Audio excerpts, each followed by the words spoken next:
Welcome everyone to the Nashville 200, race 17 of the Darkside Mustangs A Squared Cup Series.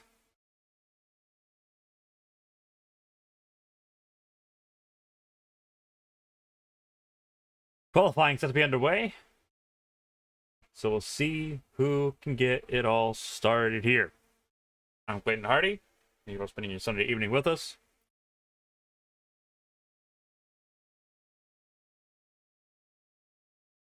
After the insanity that was Talladega last week, who's going to win tonight? A lot of work to do for a lot of drivers. Drivers meeting currently, I believe, still underway, so we're going to see an onslaught of cars on track here in just a moment.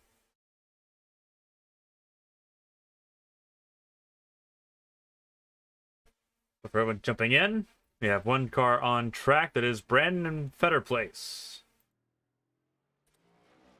Number 80 car making his debut.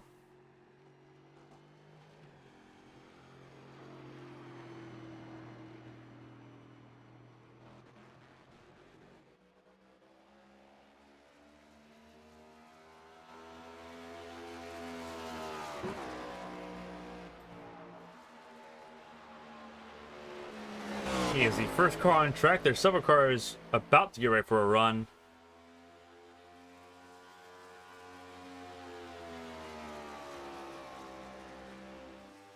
The 80 car, Fetterplace, will be the first one to set a lap time here. And then number 80. Wansing, Reynolds, Hauk, Roberts, Famester, Kerr all on track as well.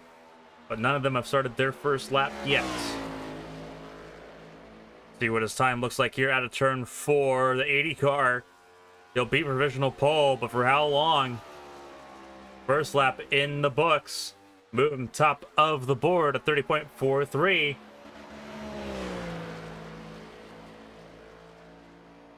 James Kerr will be one of the next ones at a lap time. Him and Tommy Reynolds will join the board here shortly.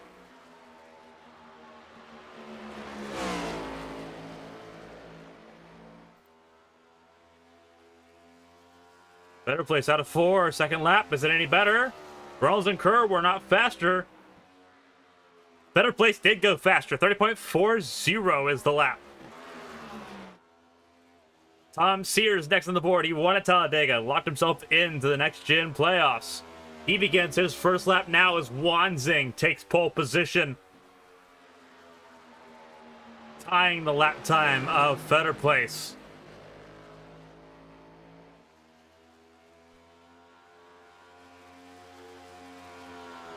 Looking at Tom Sears, what can he do?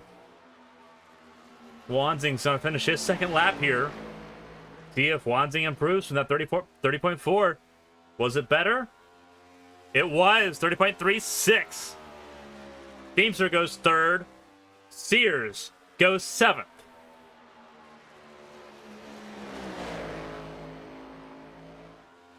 Gaiman's finishing his first lap. Renner goes 5th. Gaiman goes 3rd. Gaiman has to somehow gain a 10th, and I don't think he's going to find it.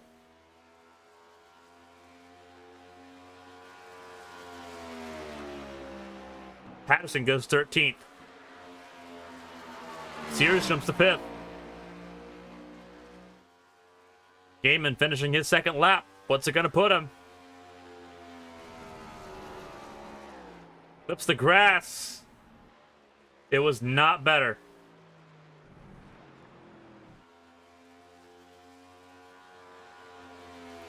Justin Painter, one of those, he finished second at Talladega last week.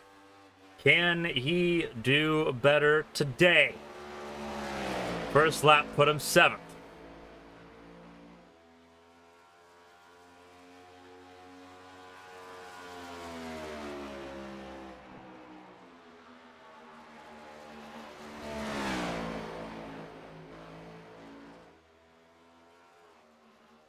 Got really loose out of 4. This is going to kill his lap time, I think. And it did. Here's Donald Ray.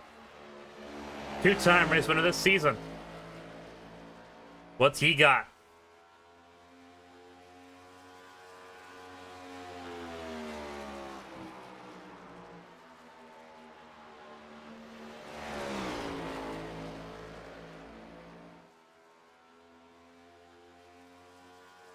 Final race, first lap in the books. What's it got? P3 for Donald Ray.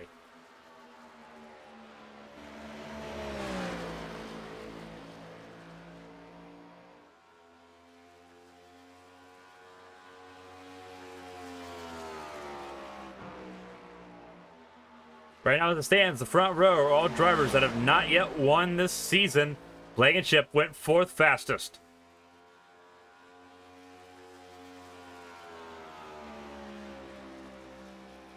Ray to the top of the board. Donald Ray now on provisional pole here at Nashville. 30.307 puts him on top of the board. Estes and Wright go 10th and 15th respectively. But a good lap by Donald Ray puts him on provisional pole. John Smeal finishing his first lap now. Withers, Pinnell, Andrews have yet to set a lap time here in qualifying. Smeal's on the 18th fastest.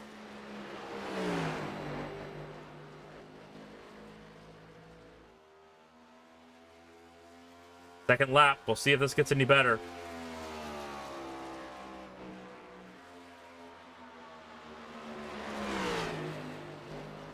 Riley Wright jumped up to 12th. Tobias is still 10th.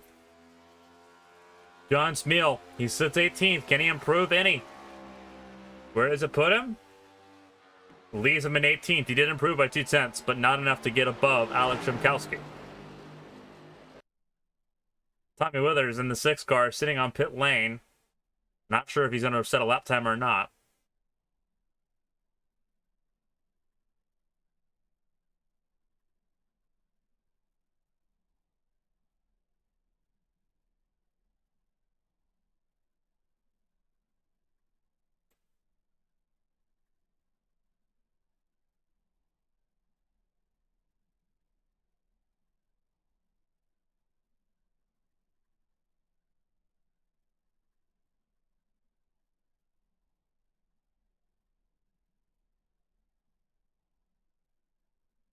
So Withers on pit lane. And then you have Cody Pinnell, Thomas Andrews, and Tristan Catania that have not yet set lap times. So we're going to have about 23 cars, I believe.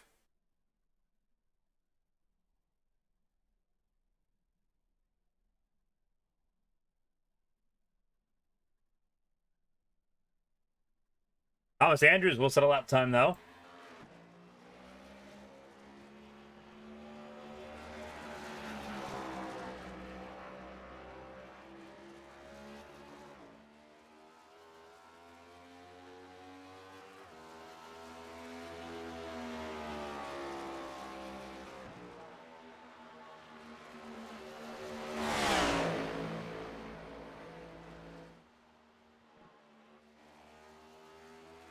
Starting his first lap, he got really loose out of 4.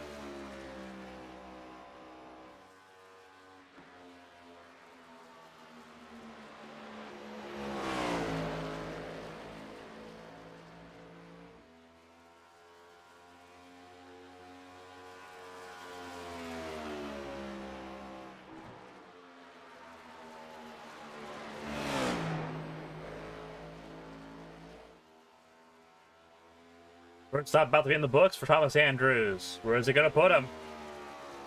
Across the line, 16th place for the 2 car.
Alrighty, here's the grid for the first heat race.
Alrighty, everyone beginning to roll off here.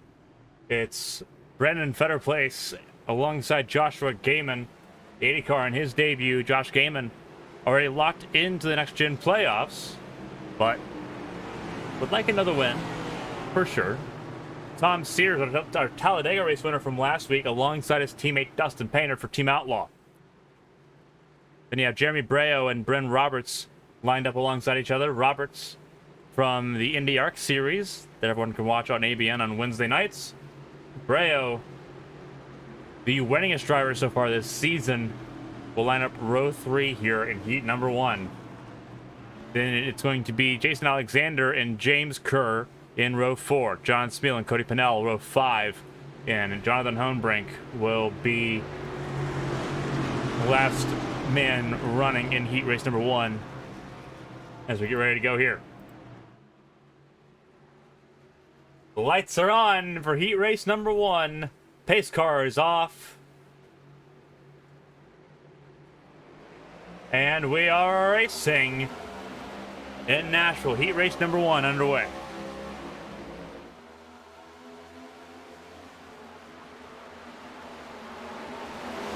Fetterplace with a really good start. Gaiman will keep a hold of second place. Dustin Painter on the outside lane will take third away from his teammate Tom Sears.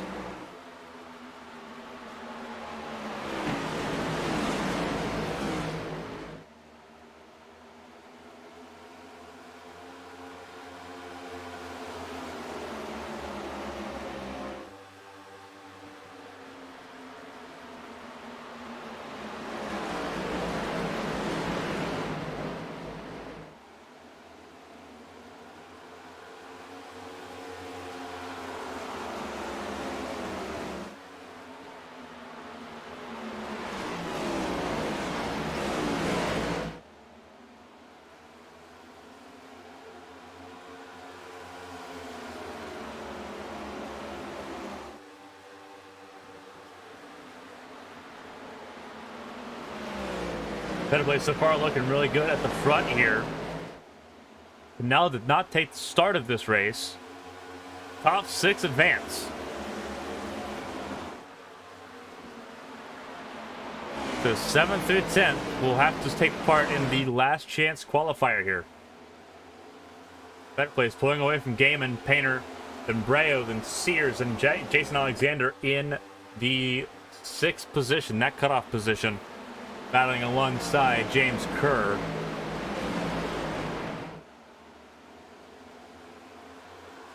Right now, the 80 car looking really good in his first race of the season. Pulling away as Dustin Painter tries to get around Joshua Gaiman, and does so as Gaiman gets loose. And Gaiman hits the wall hard. It affects Breo, it affects Sears, and it'll shake up the field. And Sears drops all the way down to 9th, Gaiman down to 10th. It affected Bryn Roberts, it affected Jonathan Hoenbrink a little bit, but it'll get around Jeremy Breo, who now drops out of the top 6.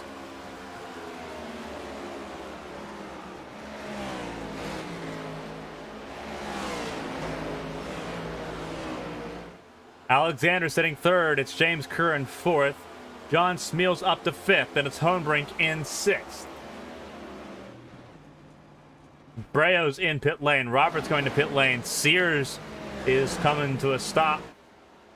The top 6 largely already set. It's a matter of where they start in the main event tonight. Better Place holding on to the race lead. He's been in front of all the melee. Having the 2 laps to go here in heat race number 1.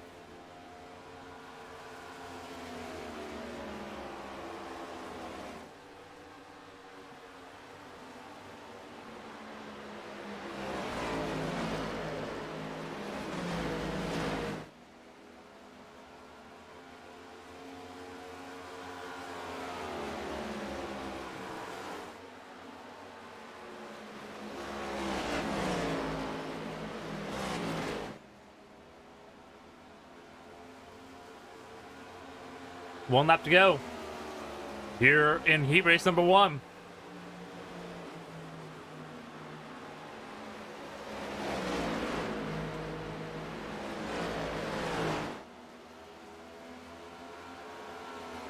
Painters closed the gap a little bit, but Better Place pretty well set in stone where he's going to be. He'll start P3 in the main event tonight. Really good job by Brandon Fetterplace. He wins the first heat race he takes part of here in the A Square Cup Series. Fantastic work by Brandon Fetterplace. Finishing ahead of Dustin Painter, Jason Alexander, James Kerr, Jonathan Smeal, and Jonathan Hoenbrink. The top 6 lock themselves into the main event where they sit. Fetterplace starts 3rd, Painter starts 5th, 7th for Alexander, 9th for Kerr, 11th for Smeal, 13th for Hoenbrink will be how they line up in the main event tonight. We'll have another heat race and then a last chance qualifier to sort out where everyone starts 15th on down in the main event tonight. Speaking of which, heat race number 2. This is what the grid looks like. Jacob Blankenship just barely missed out on getting onto the front row. So we'll start in the front row here in the heat race number 2. He's going to be starting alongside Kevin Feemster. Davey Houck and Toby Estes in row 2.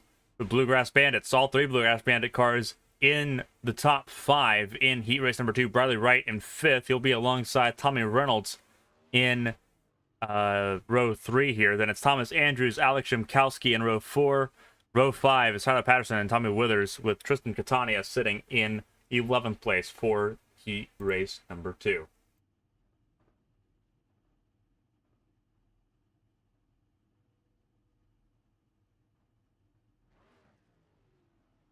Alrighty. Getting ready to get at it.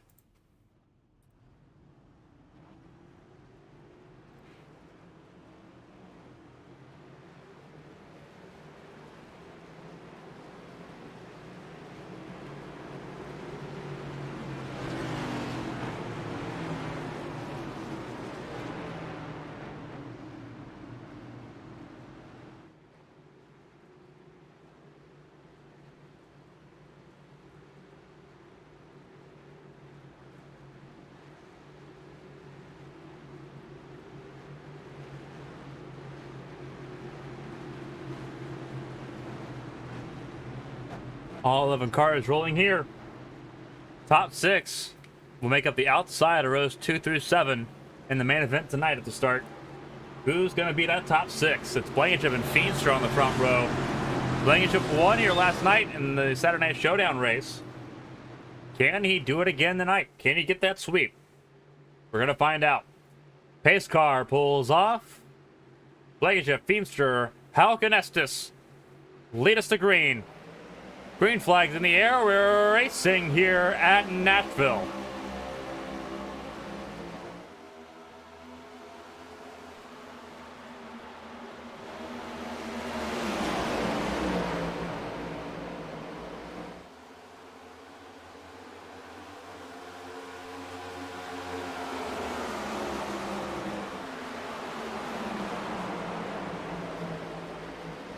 Feeds it out onto second. Houck drops down to 4th. Toby Estes used the outside line to take that 3rd place away, but now he's side by side with Toby Estes. One of the fastest in practice. Running the outside line. They're 2x2 in the top 5 here. Going down the back straightaway. Riley right in the 18s made his appearance here. It's a swarm of Bluegrass Bandit drivers sitting in the top 5, trying to get around Kevin Feemster in the number 8. Wright's on the bottom. He'll get around him. Estes going to try to chase down Blankenship. A pair of drivers already locked in. For those that are new to watching here on A Squared, numbers that are highlighted in the silver and black are drivers that have won their way in to the A Squared playoffs already. Numbers in the red and white are drivers still having to try to win to lock themselves into the next gen playoffs.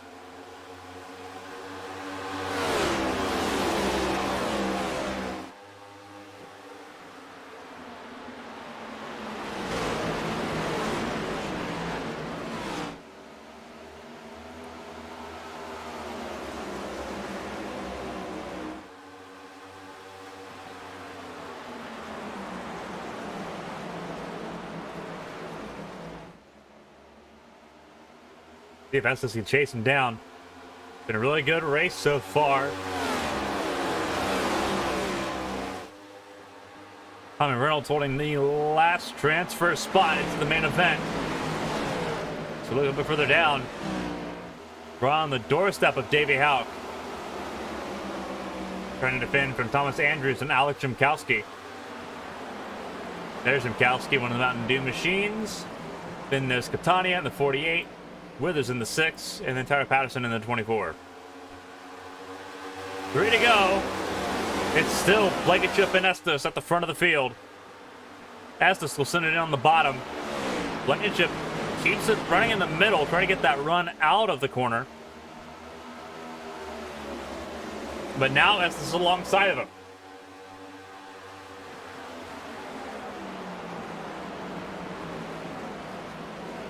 I feel like Estes is a little bit more planted there. And Estes will take the race lead here. He leads Heat 2 with 2 laps to go. Riley Wright third. Feemster fourth. Battling with Davey Houck. Feemster is in danger of possibly losing the top 6 here. That's Houck going for fourth. He'll move Feemster down to 5th.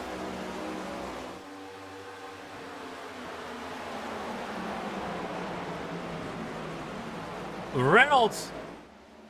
Keep an eye on that 7 of Reynolds. He almost sent it on Feemster. And now he's got Andrews on him.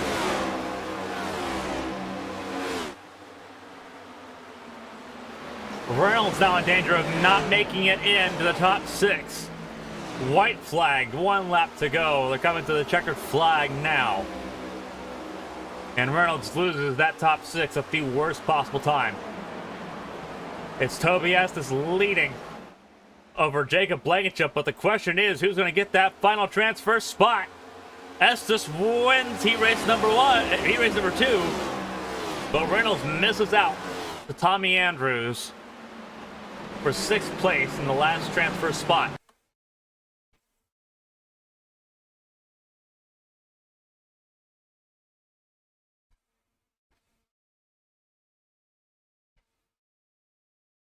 Or maybe we don't have a last chance qualifier.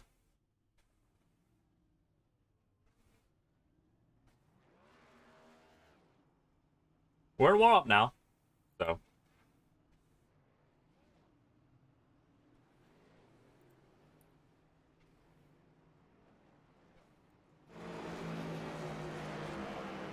Yeah, we're in warm-up now, so I guess the race is starting here a little bit sooner. We're not doing the last chance qualifier, so the way everyone finished those heats or how they line up. Heat race number 1 was the inside lane. Heat race number 2, the outside lane. Interesting.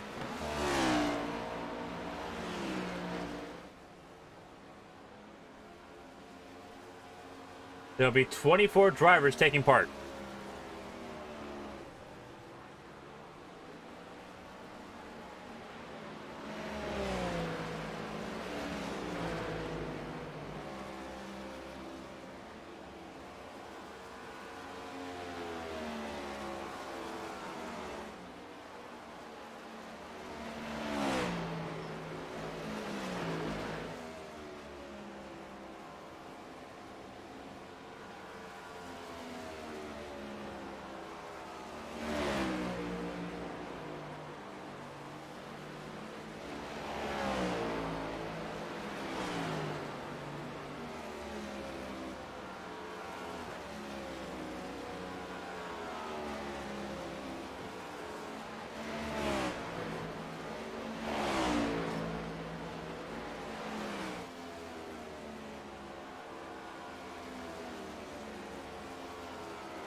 Alrighty. Now it's time. 200 miles, 150 laps here at Nashville. Here's what it looks like. It's Donna Ray and Seth Wanzing on the front row. Ben in Federer Place and Toby Estes in row number 2. For Federer Place, it is his first race of the season in the number 80. He'll be racing alongside Toby Estes for Bluegrass Bandits. Dustin Painter for Team Outlaw lines up alongside Jacob Blankenship. Then it's Jason Alexander and Bradley Wright in row number 4. Row 5, James Kerr and Davey Houck. There's 4 Bluegrass Bandit cars in the top 10. See if one of them can get the win here tonight. John Smeal and Kevin Feemster make up row number 6, 11th and 12th on the grid for them.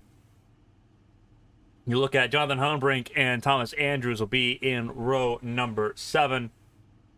Row 8, Jeremy Breo and Tommy Reynolds for Team Sideswipe. Row 9, Joshua Gaiman and Alex Jimkowski, 17th and 18th for them. 19th and 20th, row 10. Tom Sears, a really low race for him after he was involved in an accident in heat race number 2. Excuse me, heat race number 1. Pania and heat race number 2 ended up finishing 10th there. So he will be in 20th. Row 11, 21st and 22nd. Another debutante with Bren Roberts alongside the 6th car of Tommy Withers. And then you'll have Cody Pennell and Tyler Patterson in row number 12. That's your field of 24 here at Nashville.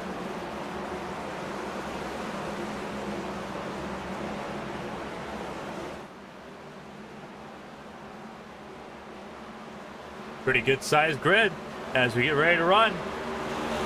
Thank you all for spending a Sunday evening with us.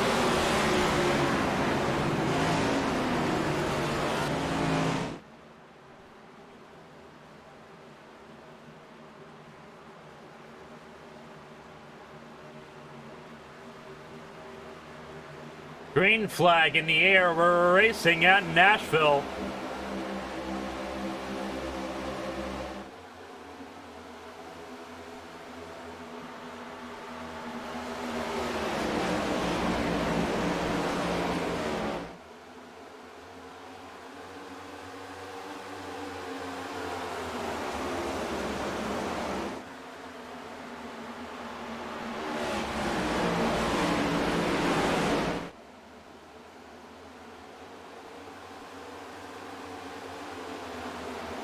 Donna Ray leads lap 1. Wanting holds on to the second place that he has so far.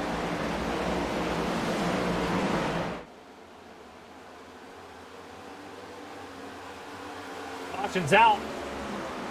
It's Josh Gaiman backwards in turn 2.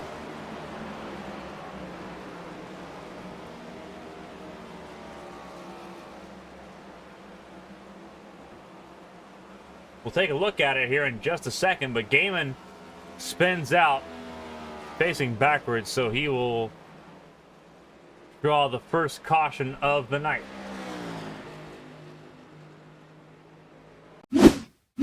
Here's what happened. He's between Sears and Breo, and then, just drifted up in the Reynolds. Tried saving it, but leaned on a couple other cars. And resting backwards he goes.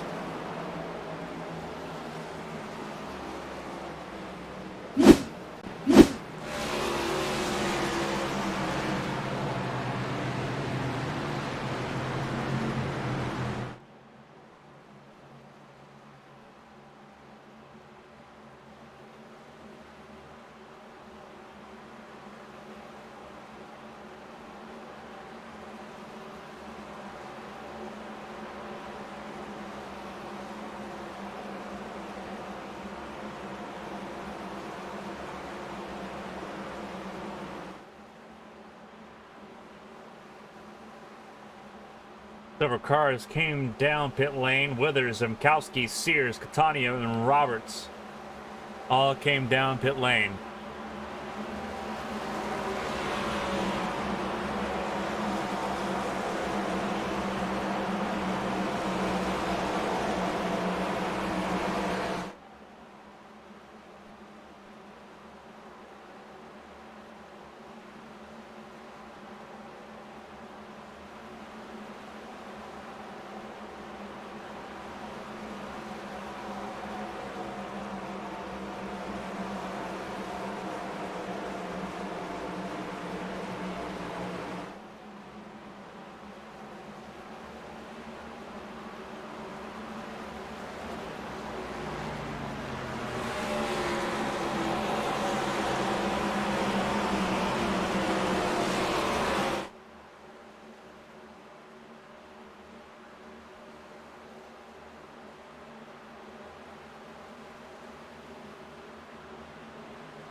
They're about to get back at it here. Watching everyone double up here. It's Ray, Wanzing, Fetter Place, and Estes, row 1 and 2.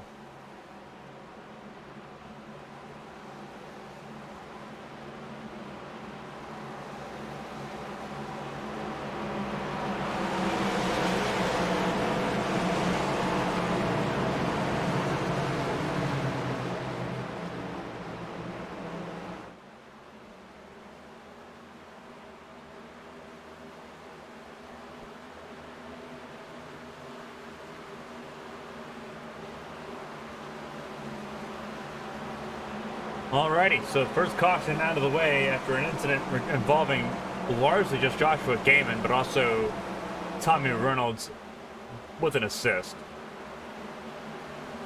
As we get back at it here to finish lap 5, 150. See if these drivers can get back at it.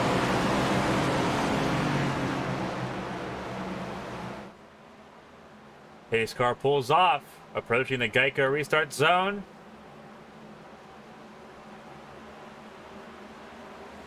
Green flag in the air. Ray with a really good launch. And Fetter Place got a better launch than Wanzing. Can Wanzing hold on along the outside? Through turns 1 and 2, he cannot. He might lose P3 to Estes.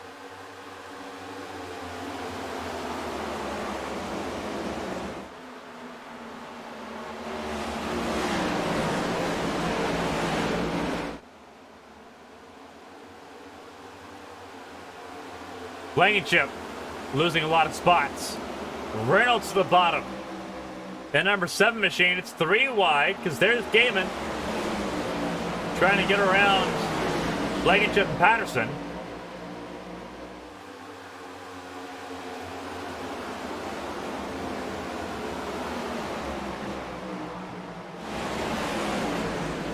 Hoenbrink now racing on the outside of Patterson. That's the 20 and the 27. 27 and Patterson trying to hold on to a 16th place. Then there's Catania sitting in 18th, Blankenship 19th, Sears down in 20th, dealing with the 99 of Alex Shimkowski. Withers in 22nd, then it's Bryn Roberts on his debut, sitting back and letting it all unfold in 23rd. At the front, it's Donald Ray, Brandon Fetter Place, and Toby Estes top 3. Don Ray, the Rockwall, Texas native, has won twice already this season at Daytona and Dover. Would like to add to his collection here at Nashville. Better Place on his season debut. Trying to fend off Toby Estes. Estes sends it in on the bottom. Better Place gives him a lot of space. Running out of turn 4. Better Place holds on for the moment, but it's all about turns 1 and 2, mostly for Toby Estes. If he can launch it in the way he did last lap, he might be okay. The Better Place looking pretty good on that defense. There's Dustin Painter moving on the bottom.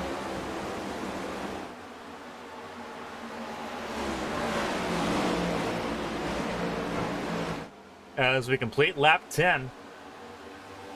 Better Place defended very well. Holds on to second place, and now it's a battle for third between Wanzing and Estes. Painter sitting and waiting.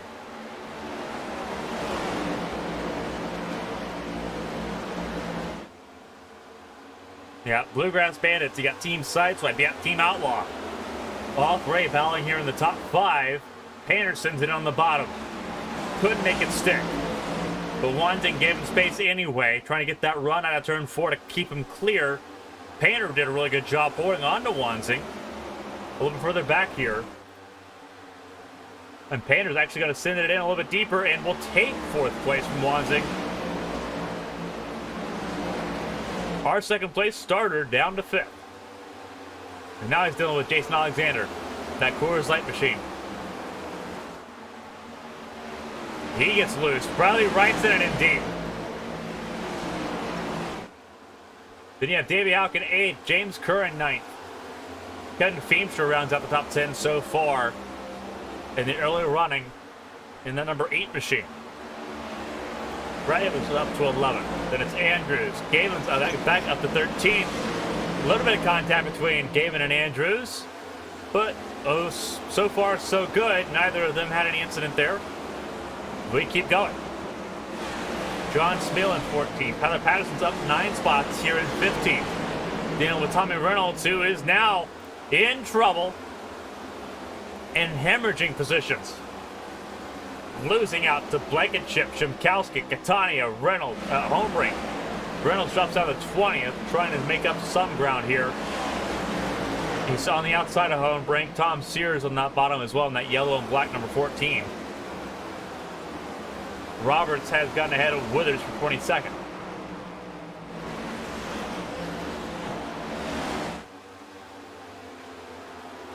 It's Ray, better place. Estes still top 3. A little bit of space beginning to form here.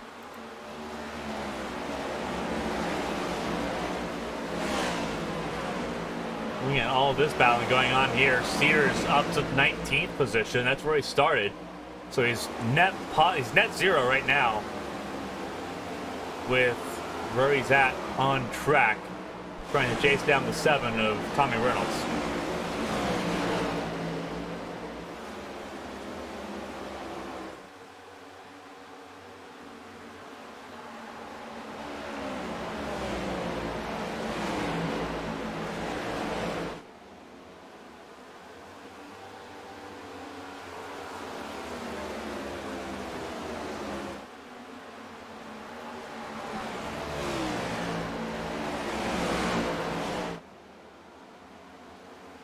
Wansing's winning up this gaggle of cars here in 4th place. So far doing a really good job hanging on to that top 4 with a trio of Bluegrass Bandits cars behind him. But he is losing touch with Fetter Place and Estes.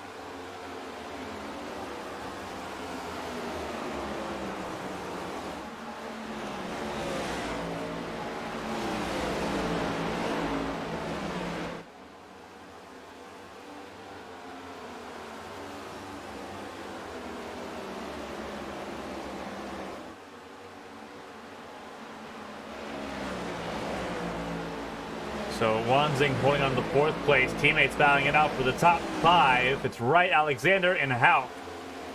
In this conversation, Alexander will lose 2 spots in one go. He'll drop all the way down to 7th. Then it's Dustin Painter heading a little bit further up the track from Kevin Feimster. Jeremy Breo now in the top 10. Josh Gaiman in 11th. Thomas Andrews in 12th. Better Place has lost 2nd place to Toby Estes.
And this is the top 3 we're looking at here. It's teammates battling behind. Well, they were battling behind Seth Wansing. Wansing beginning to drop down here, trying to hold on to the top 5. Brea's moved to the 7th. Feimster's up to 8th as he battles with Gaiman. Jason Alexander beginning to fall backwards. Dustin Painter dropping back as well.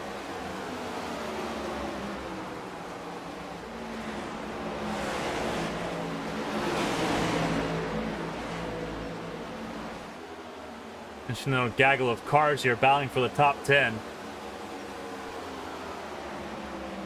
Tires are at a premium. You learned that in the truck race last night. Concrete surface is very hot, but a concrete surface, a very grainy surface at that, will tear these tires apart. So a lot of those that are able to conserve tires will eventually merge to the front here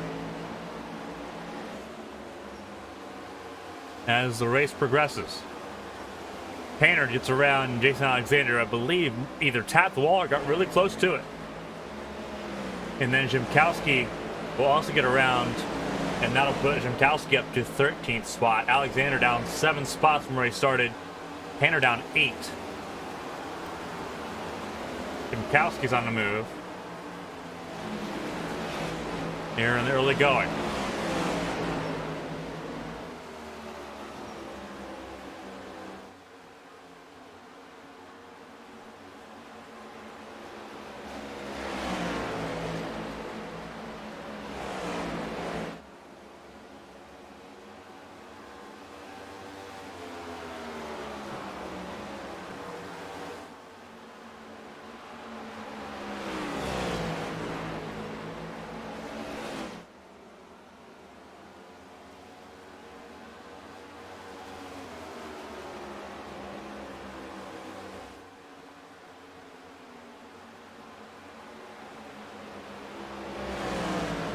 Donald Ray being passed by Toby Estes, who now leads the field.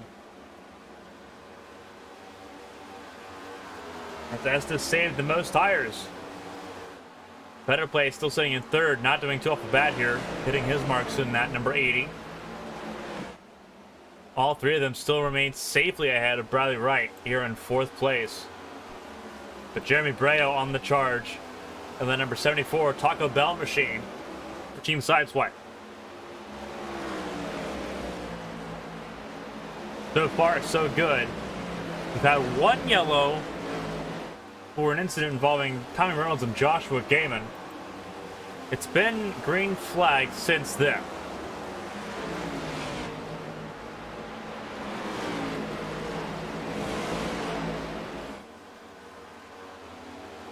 Stage 1 ends on lap 35. Once we complete lap 35, the end of stage 1 will result in the 2nd yellow of the race. Breo's up to 5th. He's still challenging with Bradley Wright for that top 4 position. Davey Houck sitting in 6th, Seth Wanzing in 7th, Thomas Andrews in 8th, Jacob Blankenship in 9th, and Josh Gaiman in 10th. Jimkowski's up to 11th ahead of Kevin Feemster, Jason Alexander, Dustin Painter. Tommy Reynolds sits 15th ahead of Tom Sears. Jonathan Hoenbrink, James Kerr, John Smeal, and Brendan Roberts make up the top 20.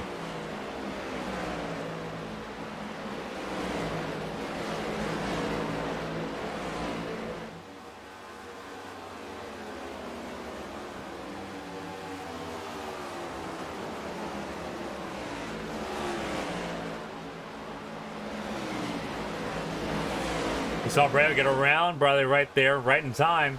6 to go to the end of stage 1.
Four laps to go in stage 1.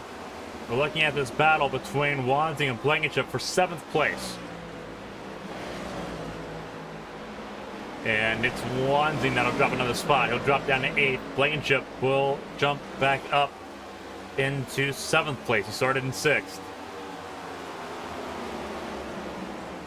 So he's almost back where he started. Thomas Andrews sitting in the top 10 here. A good run for that that Miller Lite Ford Mustang here so far. Then Josh Gaiman in the 10 car.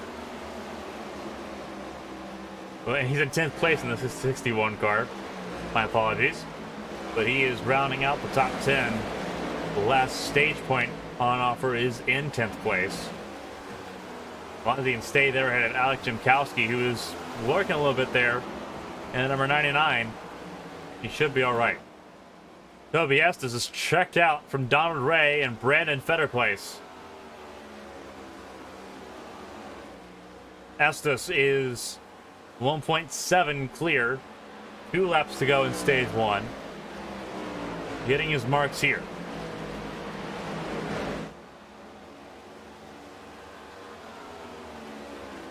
Donald Ray sitting in 2nd, trying to stay ahead of the debutante in the number 80 machine. Jeremy Breo in 4th place. Then it's Briley Wright in 5th. Davey Houck in 6th. 1 lap to go in stage 1.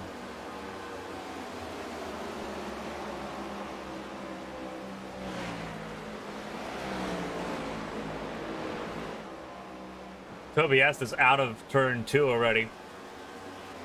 Everyone's still on the lead lap here. 23 cars still running.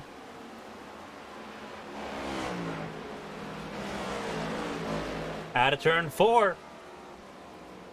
This will be how stage 1 ends here in Nashville. Estes wins stage 1. Toby Estes is the machine. But we've seen this happen so many times. He should be a multiple-time race winner, but he's only won, I believe, twice. He should be closer to Breo in terms of race wins. But it's been bad luck at the worst times for Toby Estes. Right now, that pace is staggering on the 19 Toyota.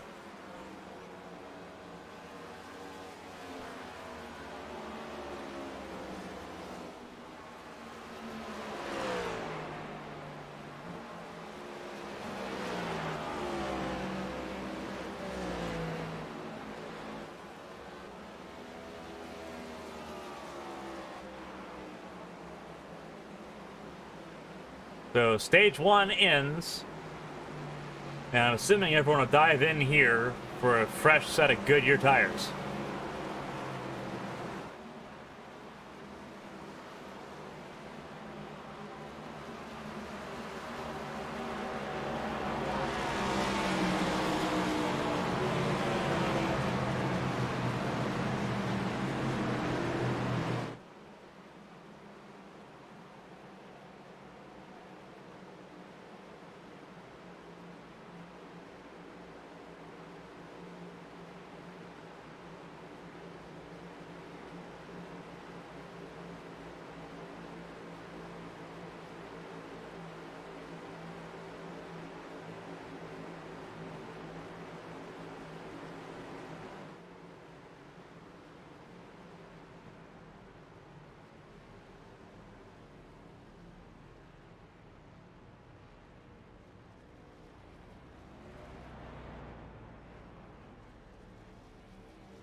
Alrighty, pit stops have been largely taken care of. Gaiman's going to come down pit lane here. I believe he was leading a lap just to get that bonus point. But he'll move to the back of the field here.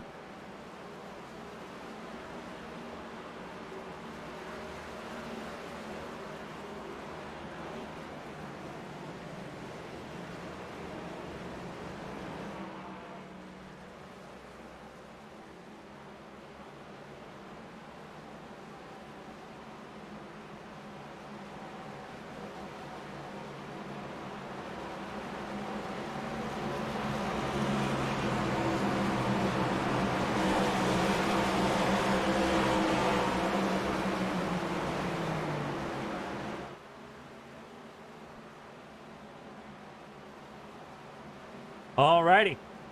We're about to get restarted here. It begins stage 2. Stage 2 ends on lap 70.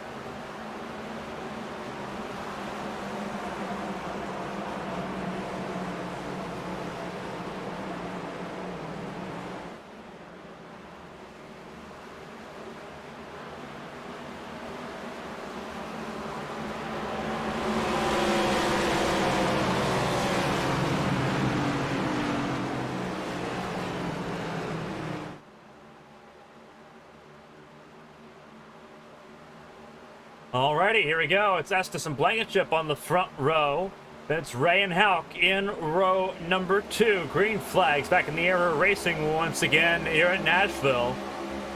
Estes with a really good jump.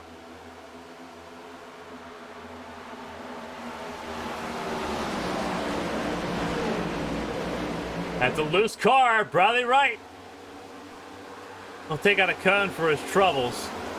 But he's going to drop all the way down to 17th, maybe 18th with Tanya there. It will be 18th.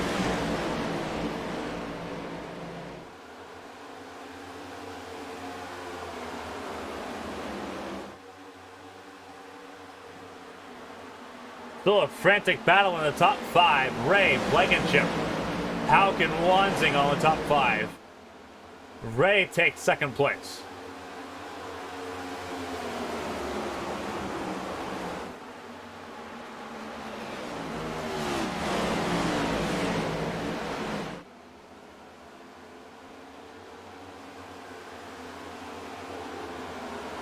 Really good save by Thomas Anderson. Watch him get loose out of 4. But he will drop out of the top 10 as a result. Blankenship under fire from Seth Wanzing. Breo alongside Hauk. Sears and Jimkowski 7th and 8th. Better place in 9th. Not a great pit stop from better place.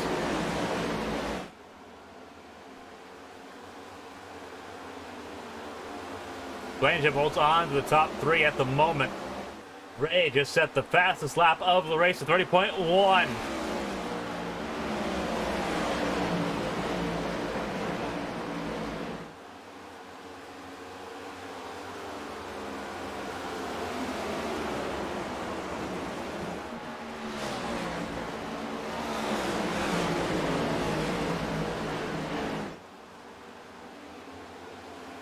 Keeping an eye on the battle between Jimkowski and Sears. Jimkowski in the 99, Sears in the 14. Jimkowski just set a personal best on that outside lane, trying to stay ahead of Tom Sears. Federer place behind, trying to figure out which lane he wants to be in. If Sears needs to be on the, if Sears is in the best lane, or if it's Jimkowski. Still side by side, and now Federer place has to worry about Tommy Reynolds.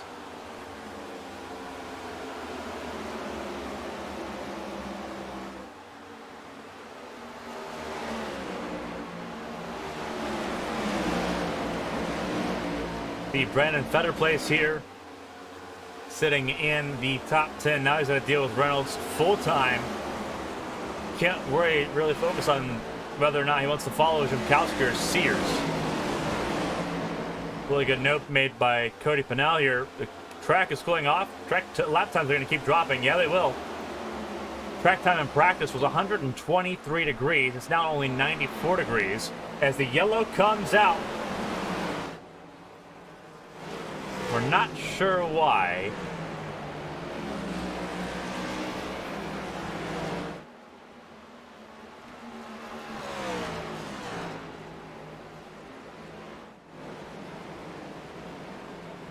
Gaiman's on his own.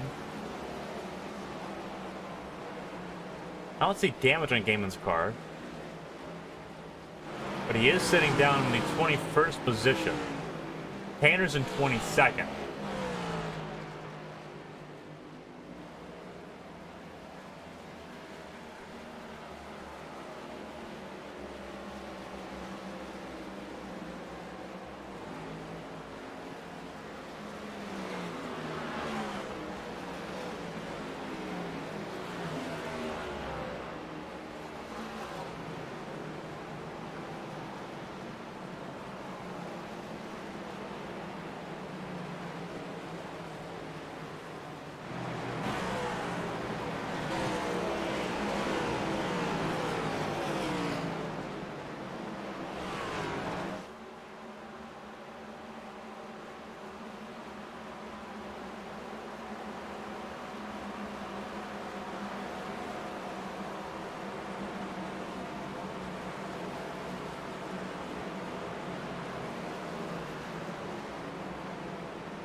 So it's Estes, Ray, Blankenship, Wanzing, Breo, top 5.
They're about to go back racing here. We still don't understand exactly what happened with the cause, the third caution of the race. The stage ends on lap 70. But it is Estes, Ray, Wanzing, Blankenship in the first 2 rows. Then it's Breo, Jumkowski, row 3. Halkin, Sears, row 4. Better Place, and Reynolds, row 5. As we get ready to go back at it.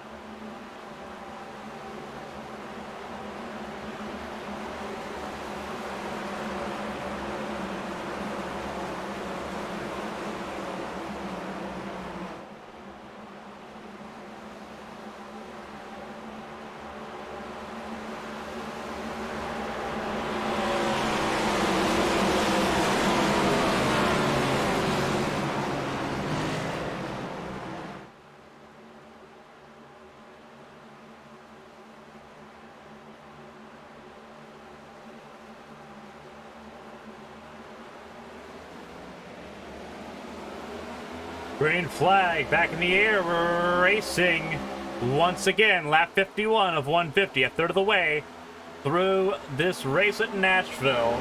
It's Estes, Ray, Wanzing. Blankenship fades up in front of Breo. Top 5 on the line briefly because Breo wants to move forward. And then it's an absolute madhouse behind.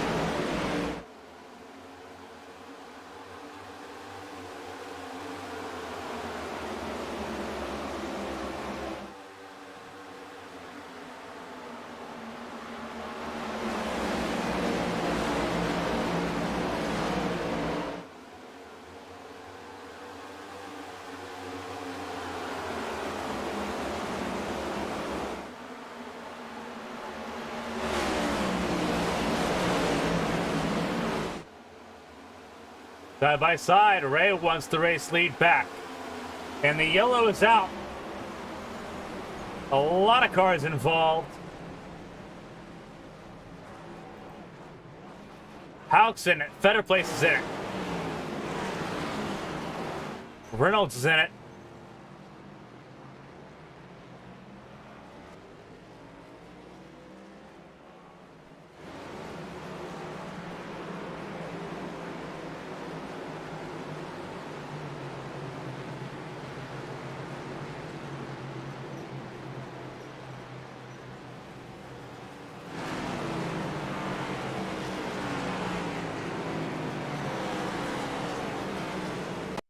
Here's what happened.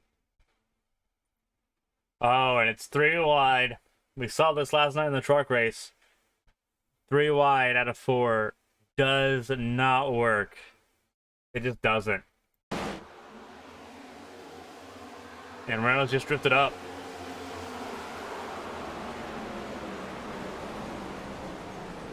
Really close call by Tyler Patterson to get through that.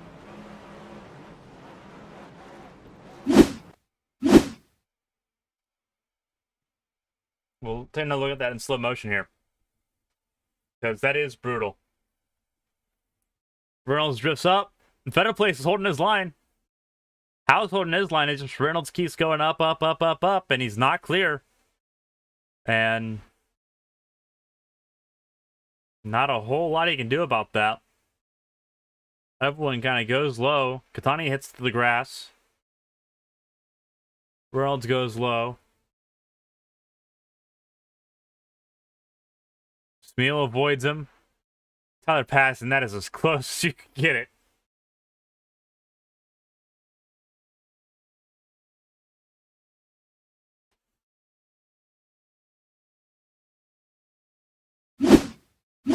See if we can go on board here. There's a get on board. This is going to be from Tyler Patterson's call.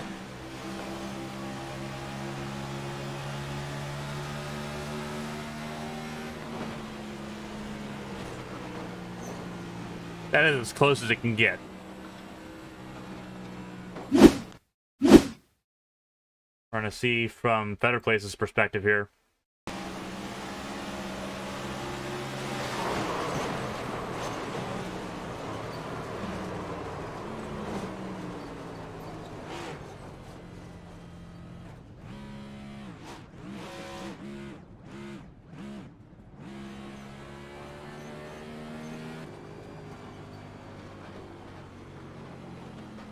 Yeah, you can see he had no steering there. Brutal. Brutal, brutal, brutal.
We're about to go racing here after the fourth caution of the night involving Brandon Federal Place, Davey Houck, and Tommy Reynolds. But here we are. It's Estes and Ray at the front of the field. Then it's Wanzing and Breo, Jemkowski and Blankenship, row 3.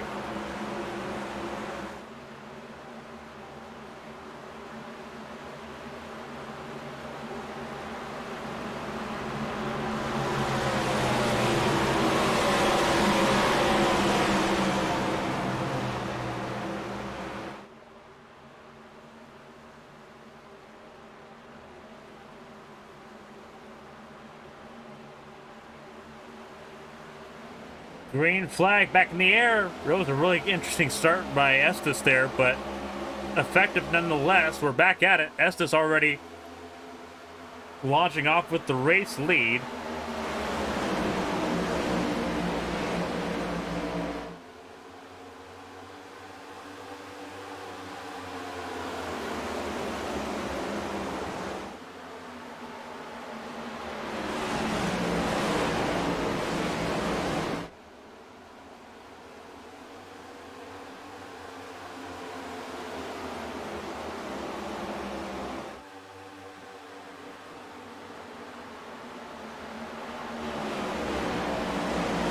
Patterson's still on pit lane, for those that are wondering.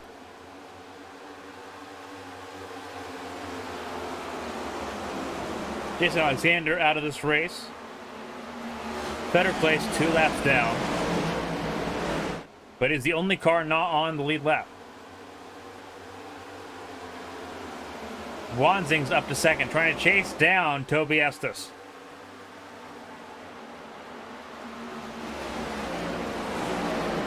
Donald Ray is dropping down the order.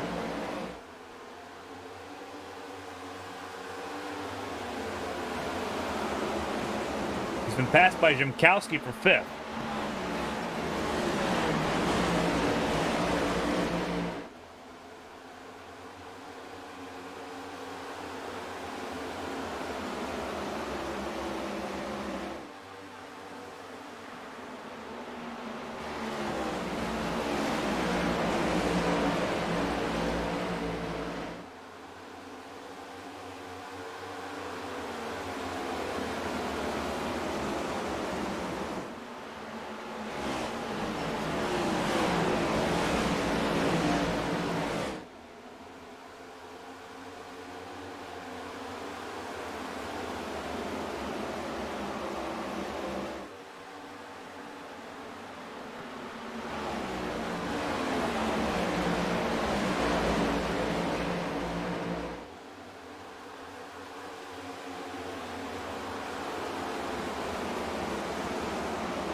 Again, watching this battle for 5th place between Jimkowski and Ray. Battle up front is settled down. There's Estes, then Wanzing, then Breo in 3rd. Blankenship sitting in 4th place here. And then obviously Jimkowski in 5th at the moment. Tom Sears right behind his outlaw teammate and Donald Ray. Battling with Thomas Andrews for 7th place.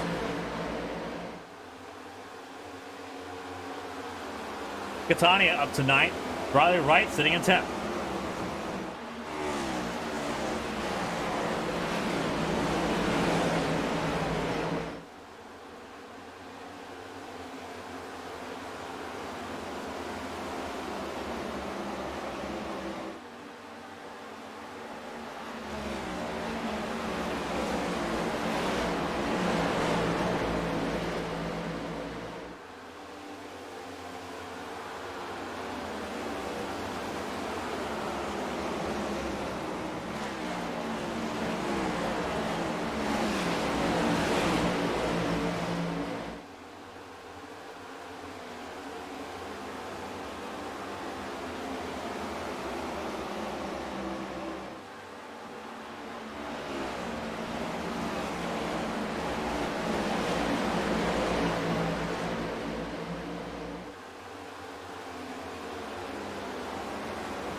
Interesting battle at the cusp of the top 10. Sears bound to stay in the top 10. Catania is trying to get in the 9th place. There's Fetter Place.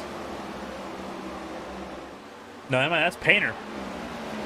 No, that is Fetter Place. Painter's behind him. Painter's in the 65, the Liberty machine. Fetter Place in the 80, and that Bang Energy machine is in front of him. Got a bunch of red, white, and blue machines. Can we run different colors, please? Better Place making his way through the field. He's got one of the fastest cars. Maybe not as fast as Estes, but really fast car. And he's on fresh tires. That helps. Wanzing about to be picked apart by Breo in Blankenship, I believe. I don't think Wanzing's been able to tire save the way that Breo and Blankenship have. He just needs to hold on for about 3 more laps.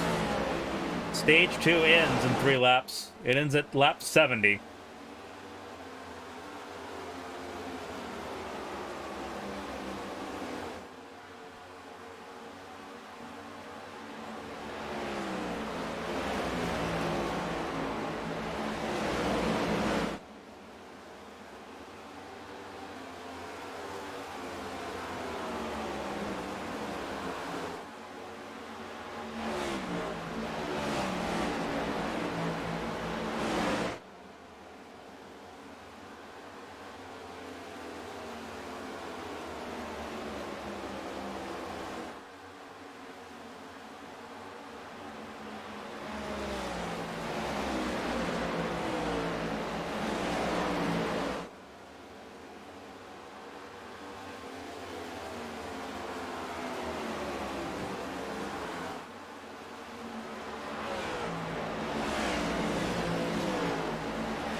Coming to the end of stage 2, it's Toby Estes.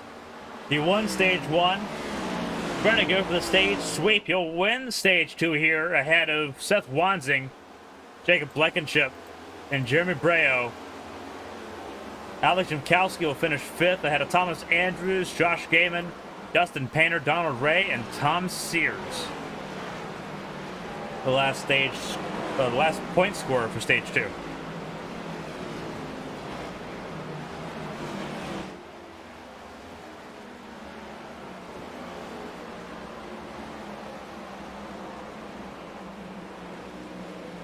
Good news for Brandon Fetterplace. He'll get one of his laps back. He is the only car still running at the moment that is not on the lead lap. Tyler Patterson officially out of this race as well. So 21 cars still running. He will get the free pass, putting him only one lap down.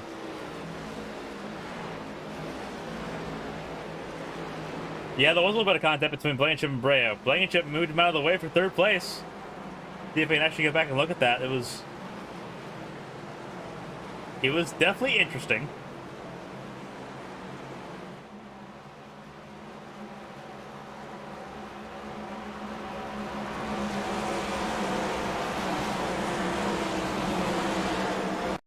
So here's what happened here.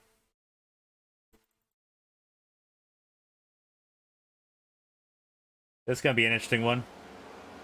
This is the pass for P3 between Blankenship and Breo. Breo kept moving down with Blankenship, and Blankenship's fairness, Blankenship was on his quarter panel from the exit of turn 2. Breo kept trying to fade him down. I don't think Breo did anything technically wrong. He was fading him down. He wasn't jerking the wheel around or anything. Breo knows how to do the Scott Pruitt fade. Blankenship just didn't back out of it. I'll have to go back and take another look at that. But that's just really tough racing, is what that is. We'll go on board here.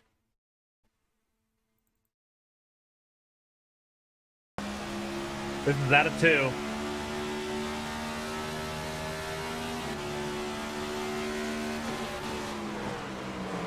Yeah, Breo really tries blocking him there.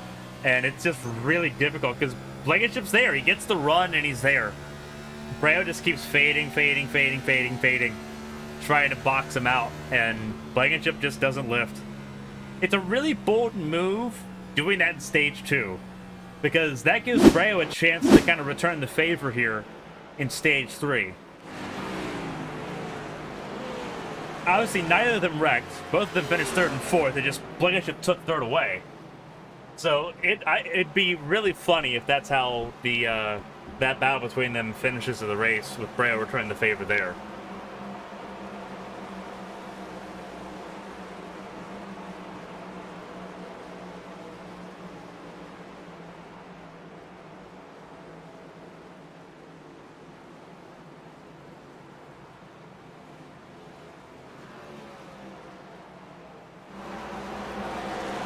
Alrighty. The better place at pit lane, he's only 1 lap down now. He's the only car not on the lead lap. But he's got a really good chance to, if everything stays the way it is right now, he will be able to, if another yellow comes out, here, I mean, still at half the race to go. If another caution comes out, he will be able to get back on the lead lap, and then it's showtime for the number 80. But at the front of the field, it's Andrews, Painter, Sears, Estes, Blankenship, Wansing, Breo, Timkowski, Houck, and Gaiman. Very interestingly, multiple drivers only took right side tires.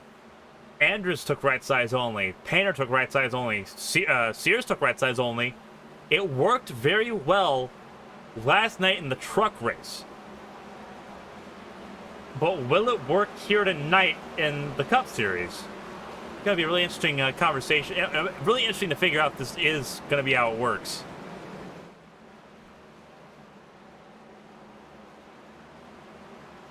But it's going to be Andrews and Painter, then Sears and Estes, then Blankenship, Wansing, Breo.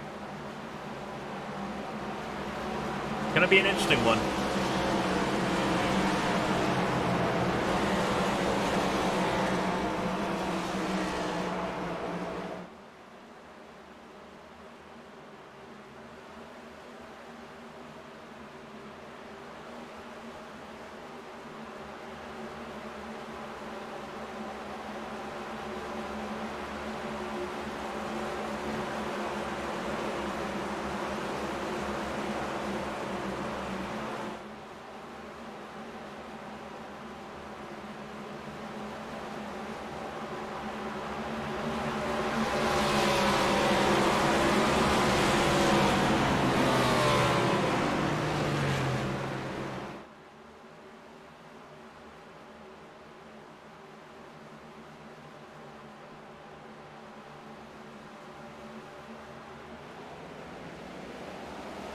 Green flag in the air. We're racing once again in Nashville. Stage 3 now underway. We'll see how long these two-tire drivers last. It is backing up Estes because Wanzing's now in a really good spot. The 9 car slicing and dicing to the field, slicing between Sears and Painter, moving to the bottom. He's on 4 tires. Andrews is not. 2 tires, not the play. But Wanzing now in the race lead. Seth Wanzing, denied race victory on the last lap of Talladega 1 week ago, now has 3 cars between him and Toby Estes.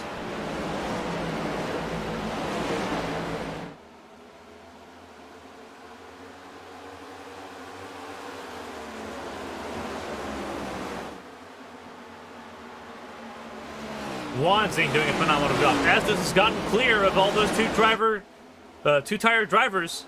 So did Jeremy Brea's following suit here. So 2 tires, definitely not the play here in the early going. Brea trying to get around Painter. And then there's Gaiman in the 61. There's Jimkowski in the 99. Right now, Wanzing's where he wants to be, and that's in the lead of this race. And he's got a second that Estes has to shave down.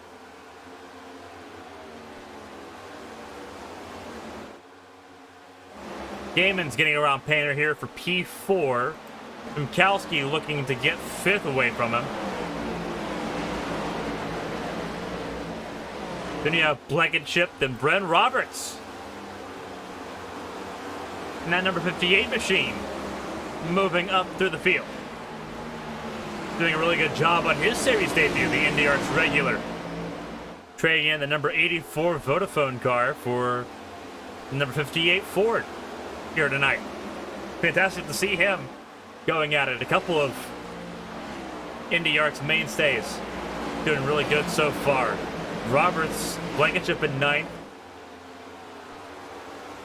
Doing a really good job representing ABN.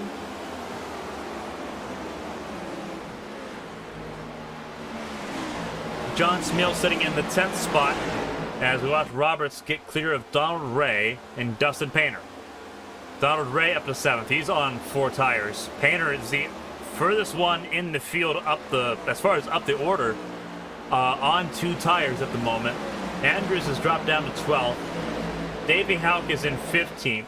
James Kerr in 17th, Tom Sears in 18th, and Hoenbrink 19th, Catania 20th. 2 tires just were not the play. The gap between Wanzing and Estes opening up a little bit, 1.15 this time around for Wanzing over Toby Estes.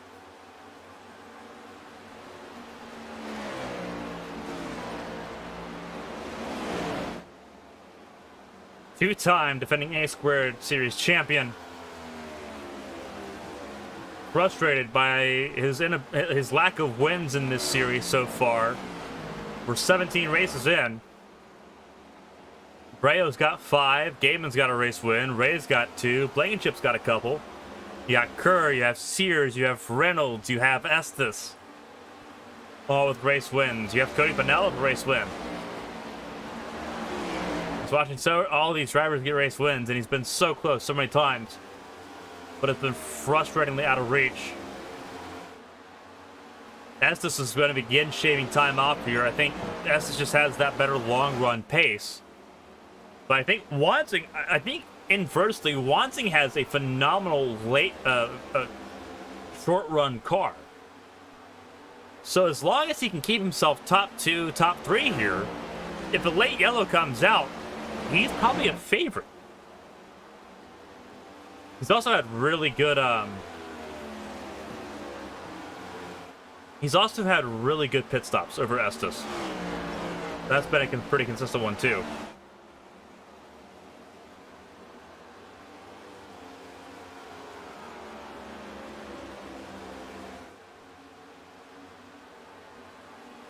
Brea's sitting third, Jimkowski in fourth, Gaiman P5 as we watch this battle for the race lead. It's Wansing and Estes. Again, Wansing's not won a race yet this season. Estes has.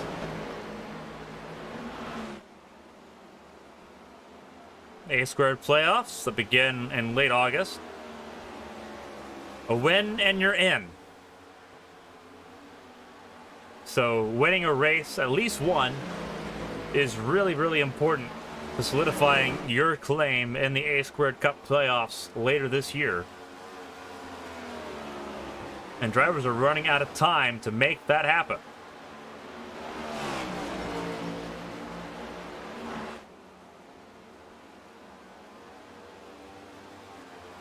And that gap has definitely come down pretty significantly. Seeing drivers sort around on the leaderboard. Brea believes having latency issues in the number 74 machine.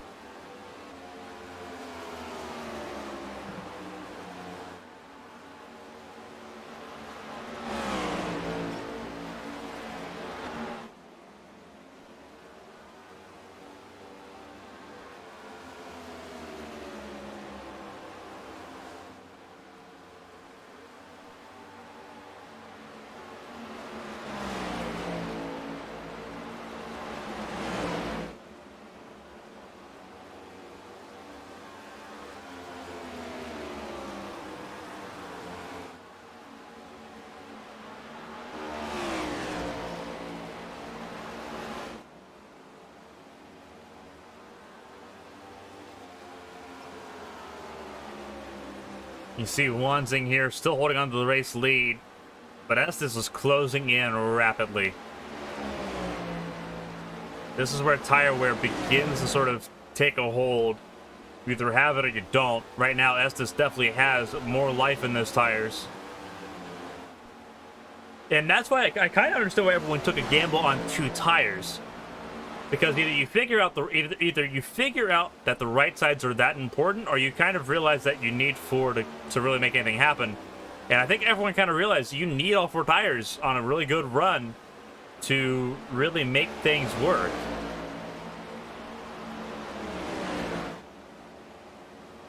Again, Wansing holding on to the race lead here. Estes is going to peek to the bottom. See if he's able to send it in. Wansing's not going to give him very much space at all to make it happen, but Estes is just going to have such a good drive off. Wansing will lead lap 90. He actually clears him. All right, that's a really good run by Wansing there to stay clear of Estes. That's what he really needed. If you stay clear of the 19, or if you're able to kind of get back clear of the 19, he's going to have to kind of reset it. So a really good run off of turn 4 by Wansing that time around, and Estes won't be able to get into him this lap. Really calculated run by Wansing. And Estes will have to sort of settle in for a little bit, regain some of that momentum that he used trying to get around Wansing to make all this happen.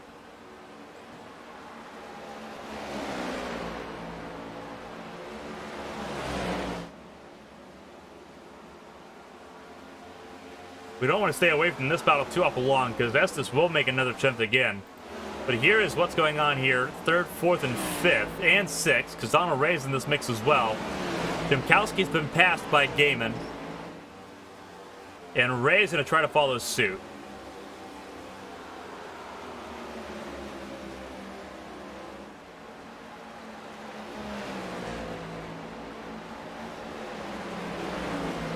And then it looks like there's another battle here between Painter and Andrews.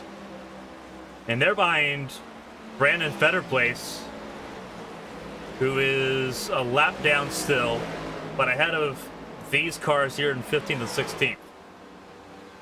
Here's the battle for the race lead. It's still sitting about 2/10, but Estes is sitting and waiting. We know if everything stays green, there's a green flag pit stop here.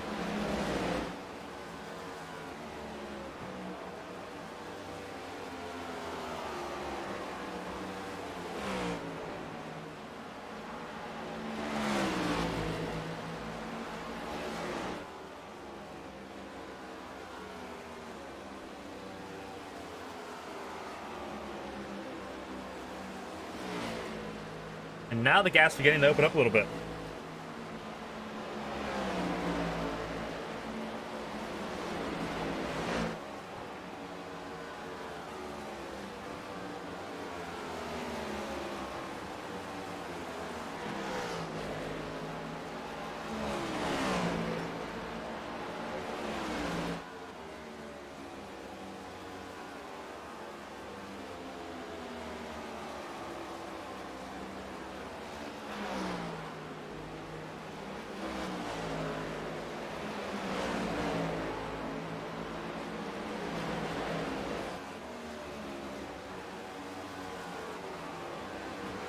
Really good green flag run going so far.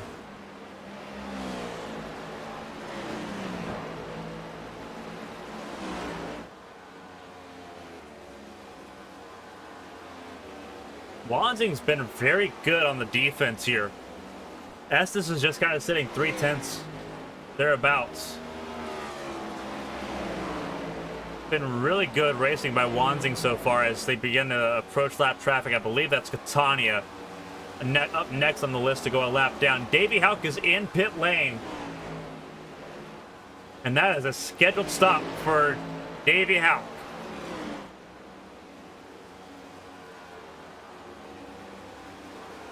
So Davey comes in to take tires and fuel. He only took 2 tires in the last stop, as the leaders now try to get around Catania.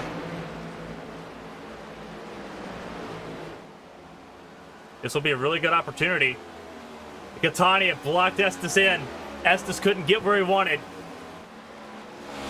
Estes was going to try to use that momentum because Wanzing checked up a lot for Catania. Estes is going to try to use that momentum to get around Wanzing for the race lead, and Catania blocked him out of it. But now Estes really wants to get that race lead. Catania now a lap down. The next car in line to go a lap down is Jonathan Hoenbrink. Estes putting a lot of grip down on the inside of turns 1 and 2. He's going to make another look here, but Wanzing had a really good run on it too on the outside lane to prevent that from happening.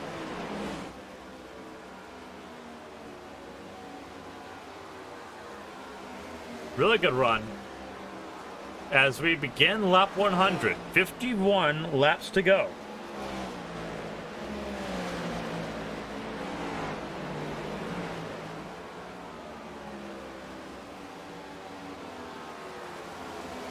This is the closest battle on track at the moment. The next closest battle would be between Donald Ray and Alex Jimkowski, but Jimkowski's falling backwards.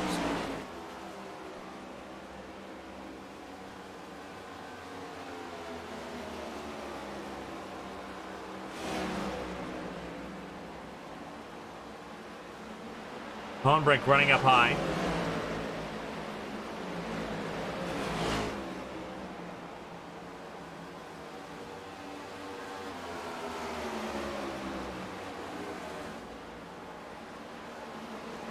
Estes slid up. Estes slid up, and so did Wanzing. But Wanzing had the space to really move all the way up. He had the ability to use all the track. Estes had to really kind of check out of it to avoid making contact. So again, Wanzing holds on to the race lead. You can tell the tires are going away big time. The grip just isn't there anymore. But Wanzing's doing a really good job of matching Estes here and really frustrating the 19. Backing up the corners a little bit, staying low. Keep using Estes' line. Really good stuff so far.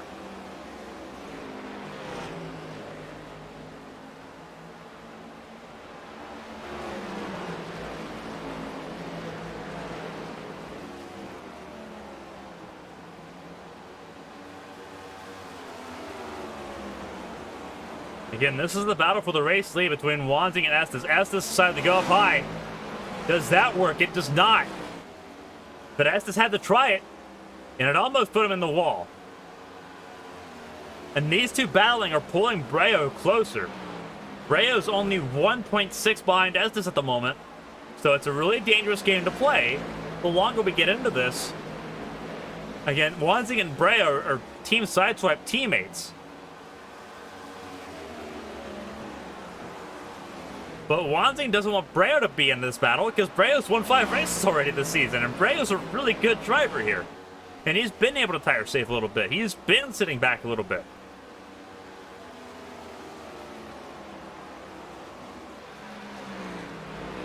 That was Hoenbrink in pit lane.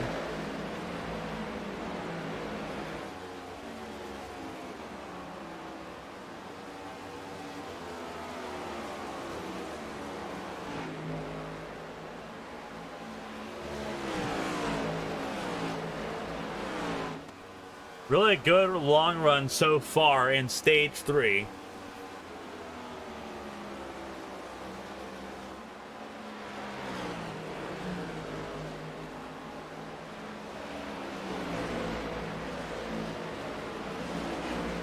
Next car in line to be on the chopping block to go a lap down is James Kerr in the number 75 machine. He is, I believe, 3 seconds up the road. There, you saw a brief glimpse of that 75 exiting turn 4.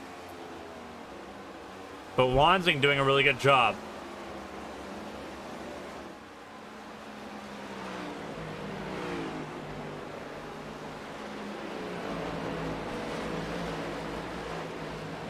Still 3/10 ahead of Estes. Breo 1.15. He is in range, knowing there's a pit stop to go. Still doing a really good job so far.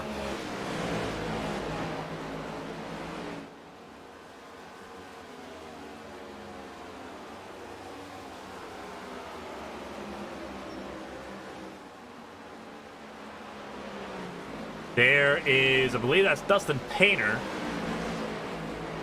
Yeah, that is Dustin Painter.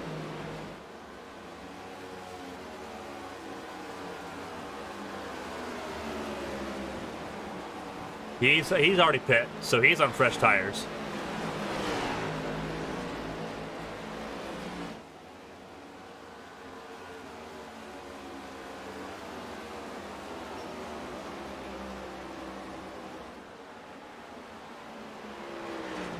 Top 3 all within a second of each other. Bren Roberts comes in, the 58. He'll come into pit lane. He'll give up his top 10 temporarily for a fresh set of tires and some fuel to see him out these last 42 laps.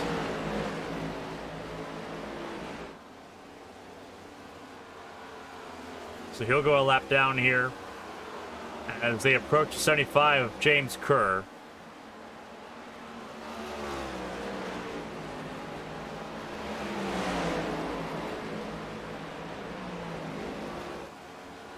Breo's in the conversation now pretty firmly as well. Estes wanted the bottom line. Wanzing blocked it off. He's forcing Estes to go the long way around, and he's not taking the bottom line. He'll keep Estes wide, keep him from turning in. Really good defensive driving from Wanzing here. It's just Breo's getting closer and closer. It's been a really good battle at the front of the field. Wanzing holding on for dear life. He wants this race win so bad.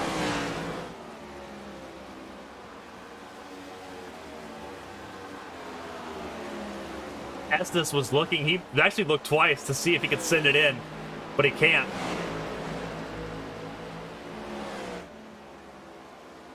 So Wanzing holds on. It's a 3-car battle at the front of the field. 2 Team Sideswipe cars and a Bluegrass Bandits machine. battling it out. Donald Ray is on pit lane. So is James Kerr.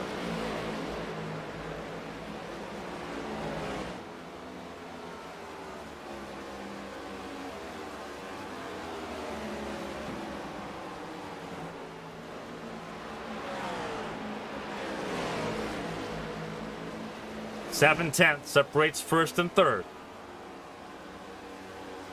Blankenship sits fifth behind Joshua Gaiman. Jimkowski sixth. Wright 7th. Smeal 8th. Feemster 9th. Withers 10th.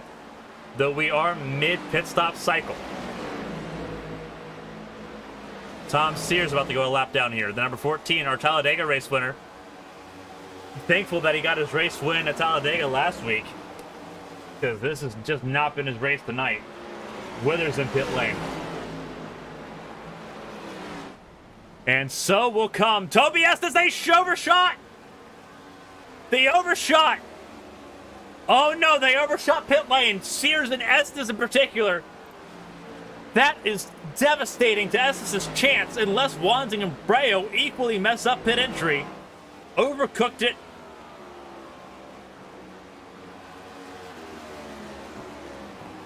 Now as the team sideswipe 1-2.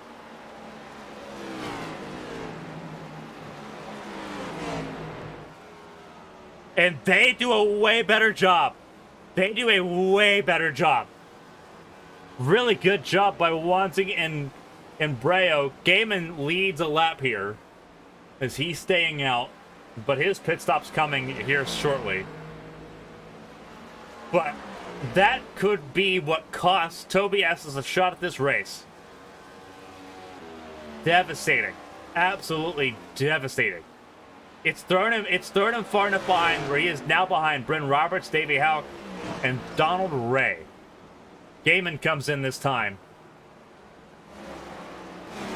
We'll see if Feemster stays out or not. Feemster and Smeal, they may come in. No, Feemster stays out. Smeal comes in. So Feemster will lead a lap. One lap led for Kevin Feemster. That was a puff of smoke we just saw. Interesting. But Feemster knows that he's literally just taking that point for leading a lap. Oh, that's a car in the wall. Who is in the wall? That is the 21 of Davey Houck. Roberts, surprisingly, he's going to come out with the race lead here. The undercut's done a phenomenal job. Wanzing did not have a fast pit stop there. He's down behind Donald Ray. Breo jumped him in pit lane as well. But Brent Roberts,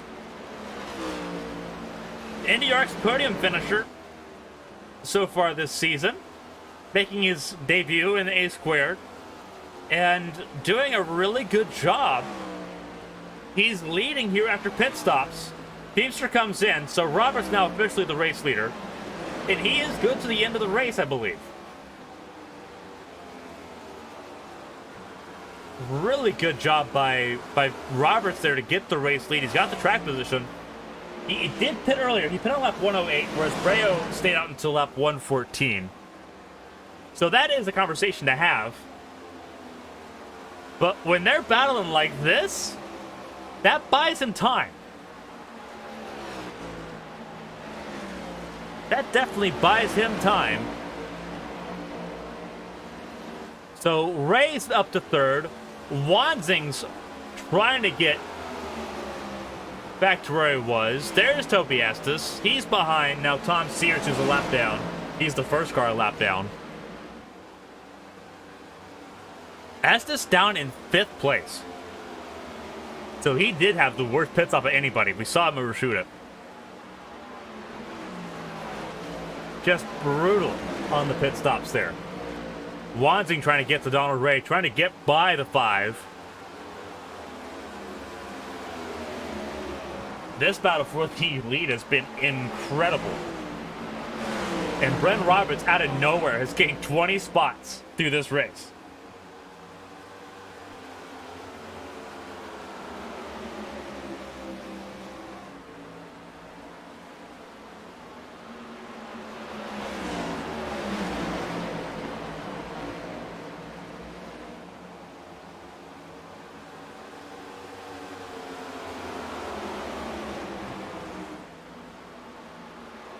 It's a 6-car battle for the top spot here.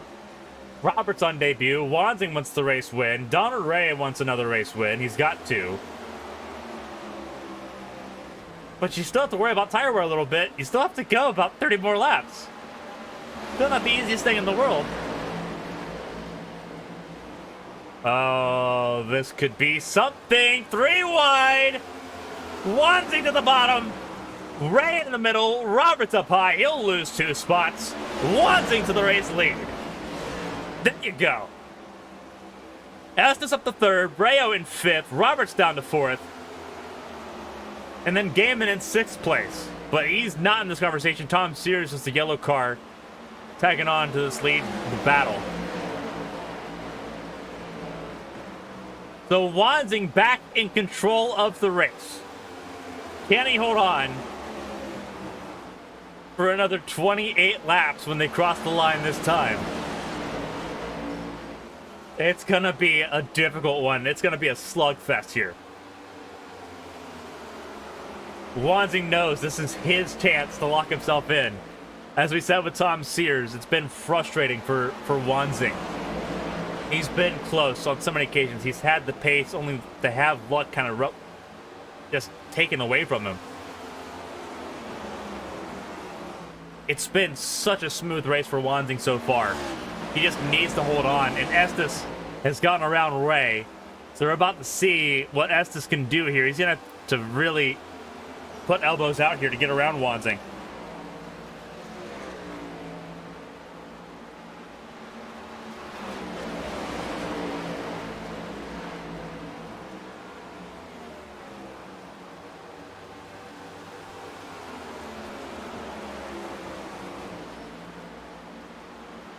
Roberts down to 6th.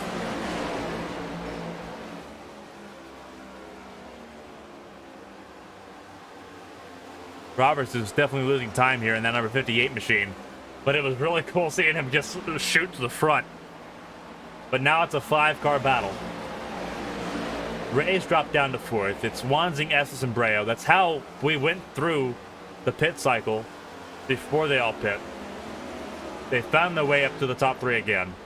Again, for those that are kind of tuning in that are new to this, the cars that are in the silver and black on the leaderboard are drivers that have already won a race this season. They're locked into the A-Squared Cup playoffs that begin later this fall. Those that have the red and white numbers in the timing board have not won a race yet and are still looking to lock themselves in. Wanzing, the 2-time, the defending A-Squared Cup Series champion, is not locked in at the moment. He has not won a race yet. And sure, you can point your way in, but with 9 races left in the regular season, it doesn't. If we have a wild end of the regular season so far, and we have different winners every single race, you go from being a surefire 9th place in points to you may be battling for 2 or 3 spots. It's that insurance policy of you win and you're in. And Wanzing right now is in the place that he wants to be, and he's been in this position most of the race from the beginning of stage 3.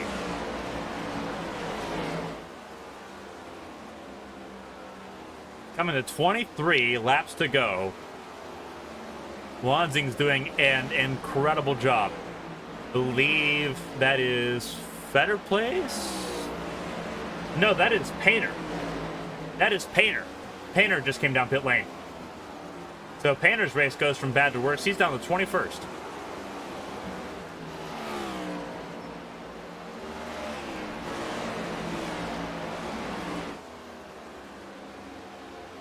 Top 4 all in your screen, however briefly, as we focus on the race leader, Seth Wanzing. Gaiman sitting in 4th. Breo's then a 2nd. Gaiman's right on his heels. Wanzing pit a lap later than Estes, too. And Wanzing's had to battle a little bit harder. So Seth's going to back it up a little bit here. Getting those good exits, that's what he wants. Trying to keep himself ready to go here. 21 laps to go here in Nashville. It has been a phenomenal race. Absolutely phenomenal.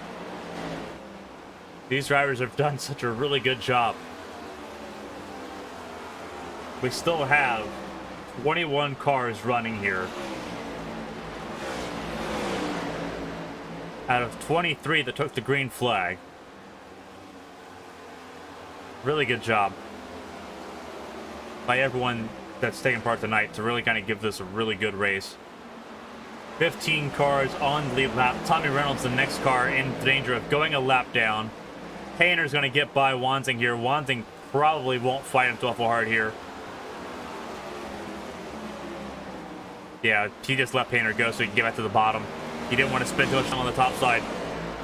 And that's why he didn't want to give up that lap time. As now Estes and Breo are battling. Three-way battle. If Gaiman thought about making it three wide, that would have been dangerous, but he would have been on the up lane. He would have been high side, and that would have been the worst place to be. But now Estes is struggling as Wansing deals with and dispatches the 48 of Catania. So Wansing's got a position now where he's got time, and now he's putting cars between him and his team sideswipe teammate and Jeremy Breo.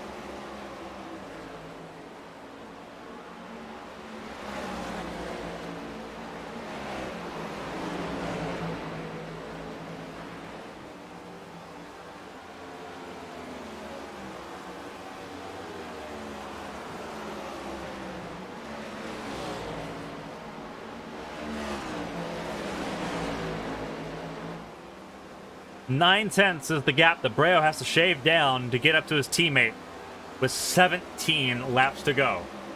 Davey Houck's in pit lane again. Jonathan Hoenbrink is in pit lane. Houck actually just exited pit lane, so my apologies there. He was on the warm-up lane.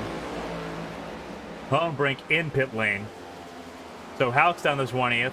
Hoenbrink now in 21st. Painter's up to 18th. He's behind Brandon Fetterplace in the number 80, who's still one lap down, and not the first car lap down, because there's Tom Sears and James Kerr ahead of him. Reynolds still the last car on the lead lap. He's now 14th, as Catania has also pit.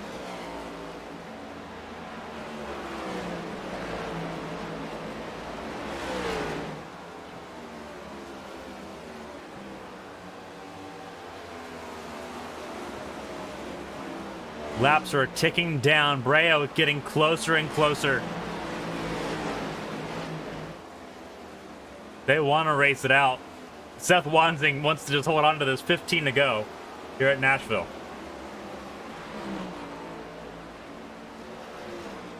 Wansing did such an amazing job defending from Estes. We'll see if he can defend from Breo here. There's a lot of respect between these two drivers, so they're not going to race each other. They're not going to be, I don't think they're going to be the roughest with each other. They are going to try really hard, because this means a lot. For Breo, it's insurance. He's missed races this season, so chances at bonus points have eluded him. Whereas Wansing needs this to make sure he's locked in. He needs this race win. So both of them are going to absolutely put elbows out here. It's just a really big question of who's going to really kind of come up on top here. You saw Davey Houck. He got clear of Breo. He'll get clear of Wansing out of turn 4. I don't think Wansing's going to really defend there. No, he won't. He'll give Wansing the bottom, and he'll check up a little bit here so he can follow Davey down into the bottom of turn 1. Exactly like that. So neither of the top 3 really affected by Davey getting back through there.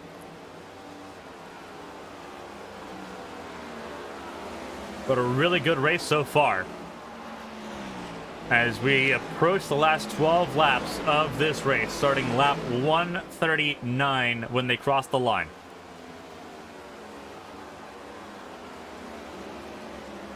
Been a really, really good race.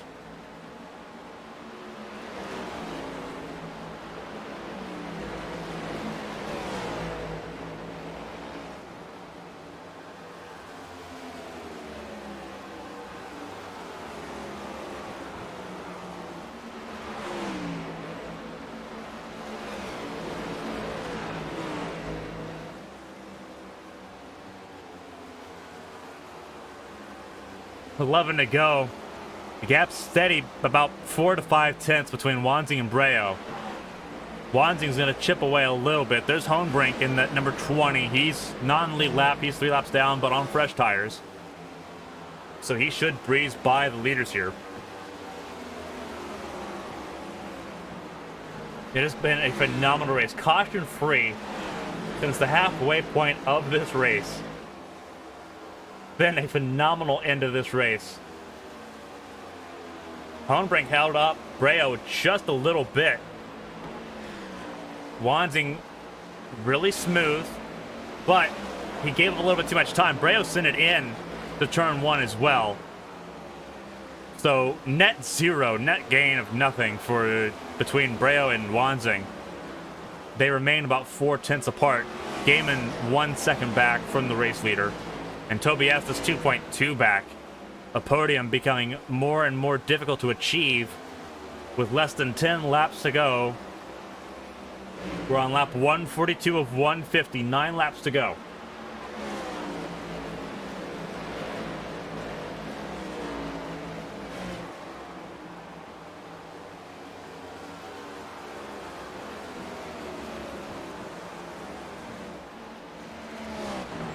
You see Reynolds in the number 7, another team sideswipe driver. Coming into view. 8 laps to go. The gap has come down 3 tenths now the gap.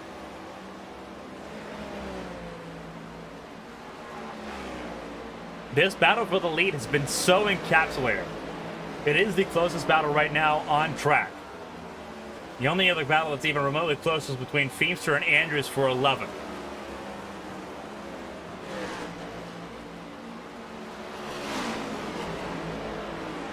Reynolds looks like he's running the outside lane. He does not want to be in the way. So he'll probably run the outside lane here. He will. He'll move out of the way for his teammates here. Does not want to be a factor in how this race unfolds in the final 7 laps. So really good move by Reynolds to just stay out of the way.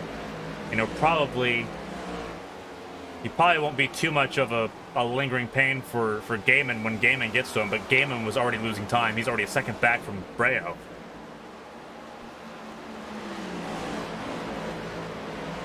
Breo's trying to chip in. It's been a slow process for Breo. Now he's got within half a second. It's been a very slow process trying to make it happen. He's down within 3 tenths, but it's been very difficult for him to get much closer because both of them are running very similar lines. It's much like what happened with Estes. Both of them were running very similar lines, and Estes couldn't make the outside line work. Same process happening here. It's how quick and how much can you hold the bottom here? If you can dive to the bottom and make it stick, then you'll gain time, but both of them are running about the same pace. Their last lap, Wanzing, it was actually almost identical lap times, but Wanzing bobbled a little bit out of turn number, or into turn 1 there, but Breo washed out on the exit of turn 2, so he lost a little bit of that time. He's going to send it in here. Wanzing's not going all the way down to the bottom. He's keeping a little bit of a lane open so he can run to the top. 4 to go. The pressure is now on. Breo's going to try to send it down a little bit more. Breo's been able to save tires all race long. We saw that in stage 1. We've been able to see it throughout stage 3. Breo's been very good at saving tires. So is Toby Estes typically, but Estes has just fallen backwards. Wanzing just absolutely masterful at defending. Breo got right to him, but couldn't get underneath him. 3 laps to go. Breo, we've seen Breo send it before. We've seen him absolutely send it. Does he do that again on his teammate?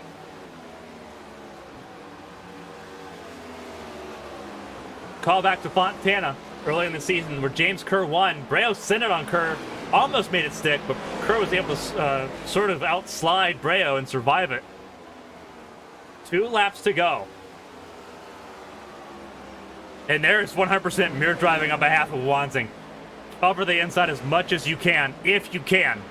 do not give Breo the ability to lunge it to the inside because you can't defend it if you give up the space. If you give it up, once he's there, it's over. Brett sending it once again on the bottom. He seems to be a lot more planted on the bottom, but Wanzing has a really good drive off. Out of turn 4. White flag in the air, 1 lap to go here in Nashville. Two teammates that respect each other greatly, battling it out for a race win. Breo wants win number 6 on the year. Wanzing wants to lock himself into the playoffs. Out of turn 2. The gap's opening up a little bit. 3/10. Is there anything that Wanzing can do to stop Breo from lunging at it? Gets to the bumper, but not enough. Out of 4, a sin from Breo does not stop Seth Wanzing from winning at Nashville and locking himself into the 8th Square playoffs. What a drive. What a drive. Well deserved, well earned, and well fought for Seth Wanzing.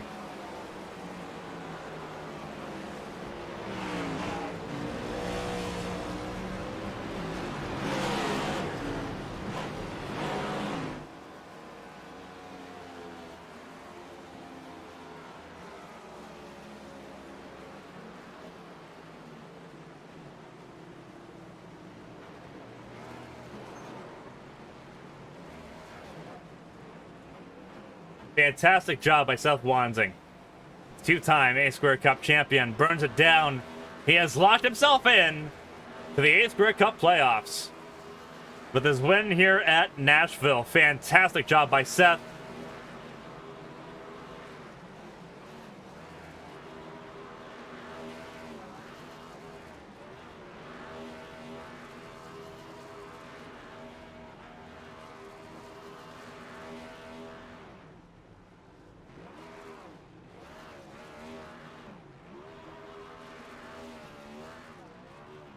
And he's going to burn it down. Absolute phenomenal drive. Phenomenal race tonight. 100% earned. I don't think anyone can take that away from him at all. He's going to burn it down against the wall? Yeah, he will. And he's blown the engine. The engine's gone. Blew it up. Well worth it for Seth Wanzing. Absolutely worth it. Congratulations to Seth on a well-fought race. Wow. Absolute insanity.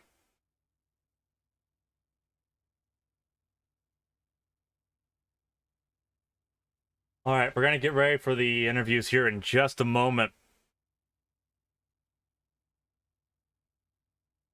So give us just a second here. Just absolutely wild stuff tonight. You see the leaderboard on the side of your screen. Wanzing, Breo, and Gaiman are podium finishers. We'll be talking to them in just a moment. Just phenomenal stuff.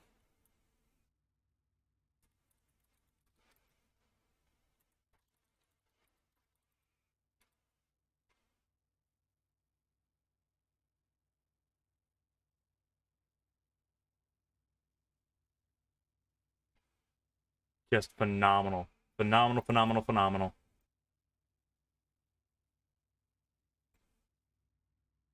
Give us a second here. Getting everything arranged.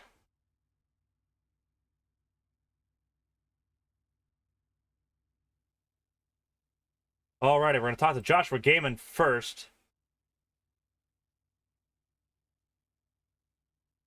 Hey Josh, this is Clayton from the RX Racing booth. You got a copy? I got you, man. What a race. What a crazy, crazy race. How you feeling, man? You got P3 there. It was a tough out between you, Toby, Jeremy, and Stitch there at the beginning. Yeah. Oh, man, let me tell you, I do not like this track. But I pretty much, from the last stage on, all I did was follow Jeremy. I was like, I got to figure out what the heck I'm doing wrong.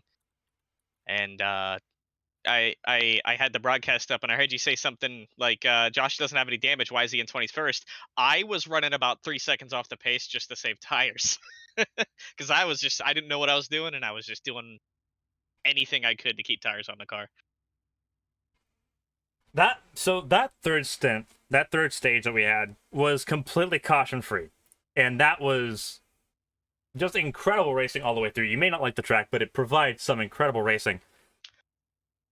Going Absolutely. into this, you raced last night. You raced in the Saturday Night Showdown last night in the trucks. The difference here tonight was so insanely massive, I guess. Just how different everything was. How much more difficult, or was it easier to really save tires there to make it run? You got P3, you were ahead of Toby Estes, really was kind of walking away from him. How were you able to save tires tonight to really hold on to that third place? Because it got really racy after those pit stops. Yeah, definitely. It's definitely a little easier to save tires since they reworked how the car feels. It used to be, like you were racing on grease all the way around the track, and now the car's really stuck to the ground, and I actually like how it feels. It's definitely easier to save tires in the truck, though. I, like I said, after the pit stops and everyone got in that big group and we're just kind of jostling around, I think I kind of risked a bit of tire at the beginning of the run to catch up to that group. And then after that, I just stuck to Jeremy's bumper, and because I know he's good on long runs, and I mean, obviously he ran Seth down there. Yeah. Any longer of a race, and he'd have had him. But I stuck to his bumper because I know he's really good on long runs. Just watched his line, kept about the same speed as he was, and just did what I could to keep tires under it. We saw this. We didn't get to really see much of it last night in the trucks, but we got to see it tonight. Green flag pit stops. We got to see them in full force. How difficult was that pit lane transition under green? Definitely tough. I wasn't. I thought we were going to use turn 3, and then I double checked in the voice chat. I was just like, "Are we using 3 or 4?" And everybody said 4. And I was like, "Oh boy!" And that's why I kind of did the overcut and gave it an extra lap. That way I could really swing it out and swing as much speed as I could down to the pit lane. But yeah, that is definitely one you want to have lined up straight. Well, Josh, you did a fantastic job. One of the most, I would say the most taxing races, just because it was so green. You didn't really have a chance to rest at all. Up 14 spots from where you started, you didn't have a good heat race there. Just kind of putting you more kind of weight behind it. You had to work your way up from 17th on the grid. Before I let you go, you had a really good night last night. You had an even better night tonight, being on the podium here. Yeah, I think we've been on the podium before this. Actually, I know you've won the race this season, but looking ahead, Road America's next week. Road courses, either you love them or you hate them. How you feeling about Road America? Road America is definitely one of my favorite road courses, especially for big heavy stock cars and stuff like that. Whether it's like Trans Am or whatever, they're always a blast to drive around that track. So yeah, hopefully I can pull something out. At least another podium would be really awesome. Yeah, I definitely love that track. Well, Josh, congrats on the podium. Another one to add to your total here. If there's anyone you want to kind of shout out, man, the floor is yours. A really good race, really well done. You were elbows out with everybody there, and really fun watching you all battle it out. So if there's anyone to say thank you to, the floor is yours. Congrats on the podium. Thanks. I think it was Thursday or Friday. I got 213 SimWire on my car. So big shout out to those guys and everyone that is sponsored by them. I know Lurkin's sponsored by them as well. Tom Sears. Huge shout out to all those guys. Everyone that helps put on ARCs and everything they do, and you for doing the broadcast.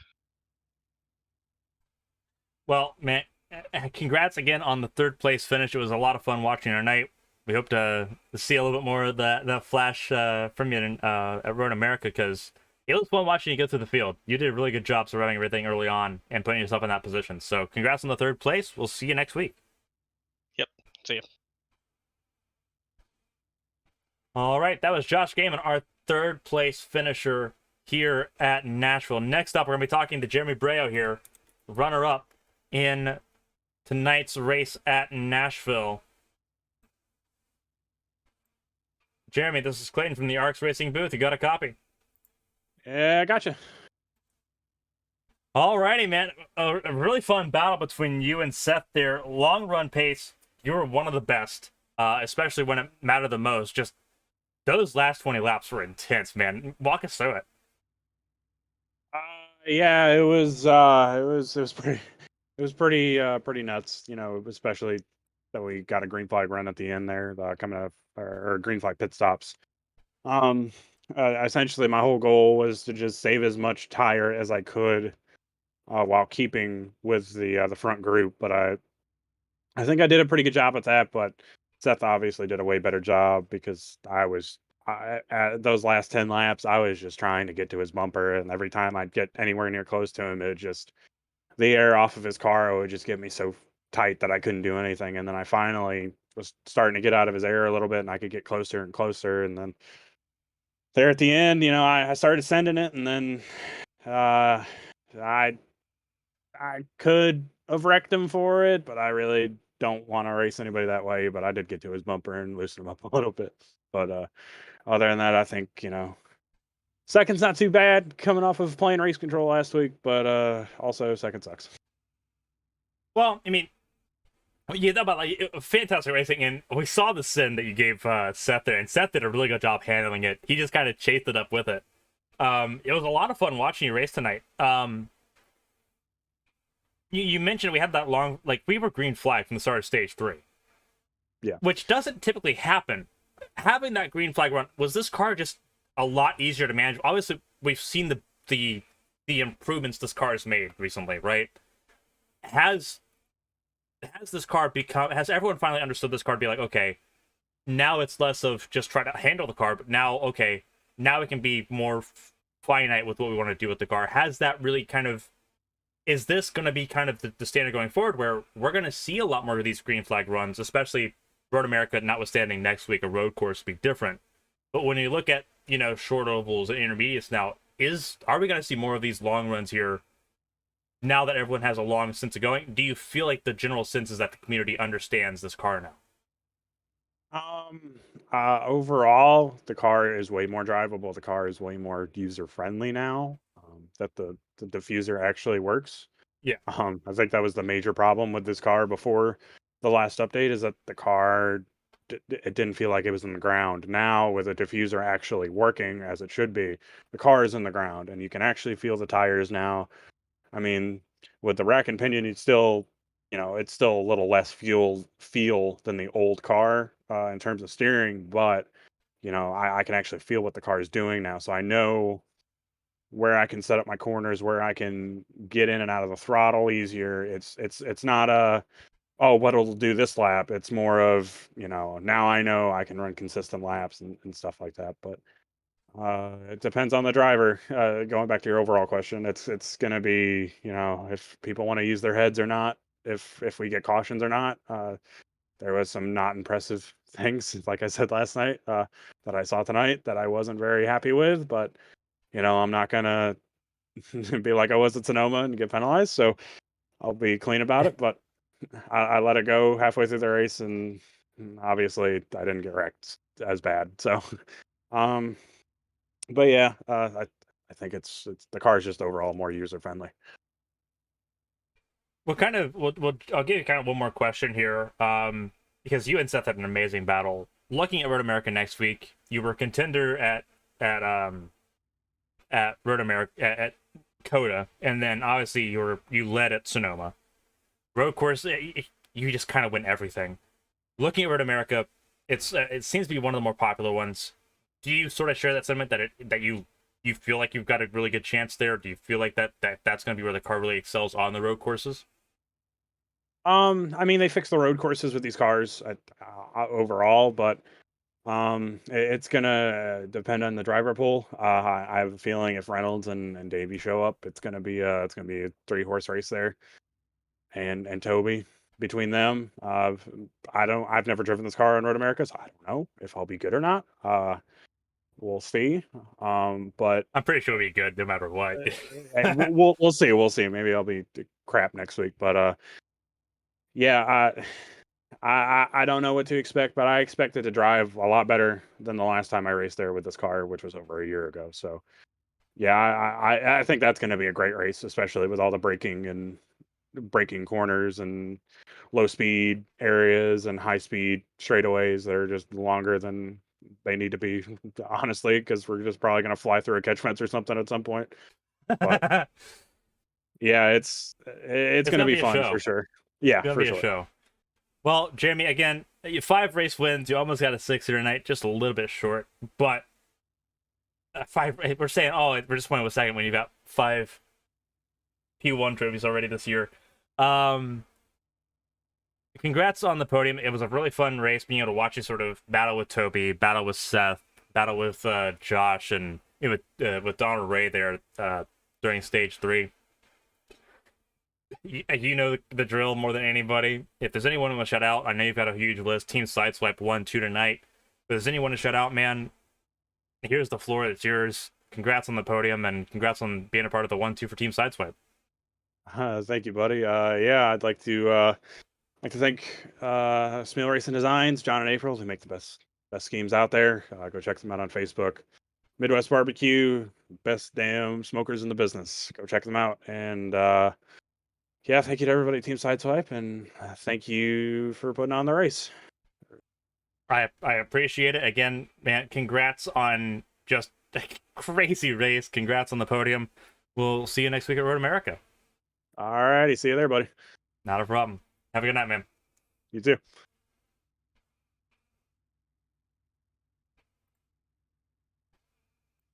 Alrighty, that was Jeremy Breo, our second place finisher tonight here at Nashville, and now it's almost time for the man of the hour. It's going to be time for Seth Wansing, our race winner here at Nashville.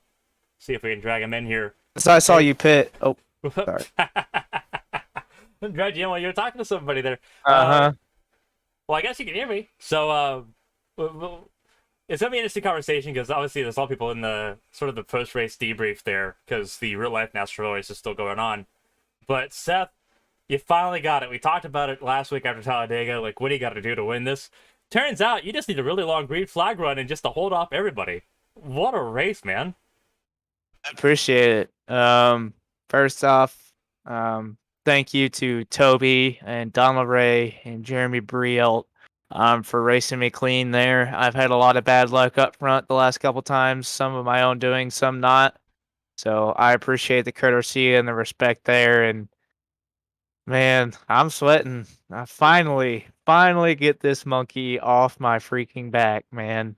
Finally, it feels really, really, really good. Yeah, you did a phenomenal job tonight. From the drop of the green flag to start stage 3, you were on it. It was so impressive to see. You held off Toby the entire first half of that stage until that pit stop cycle. Then you had to hold off everybody because Bryn Roberts jumped you, but then he fell backwards. But when he was falling backwards, everyone was there. Absolute craziness. Did you think that this was going to be the place where you had it?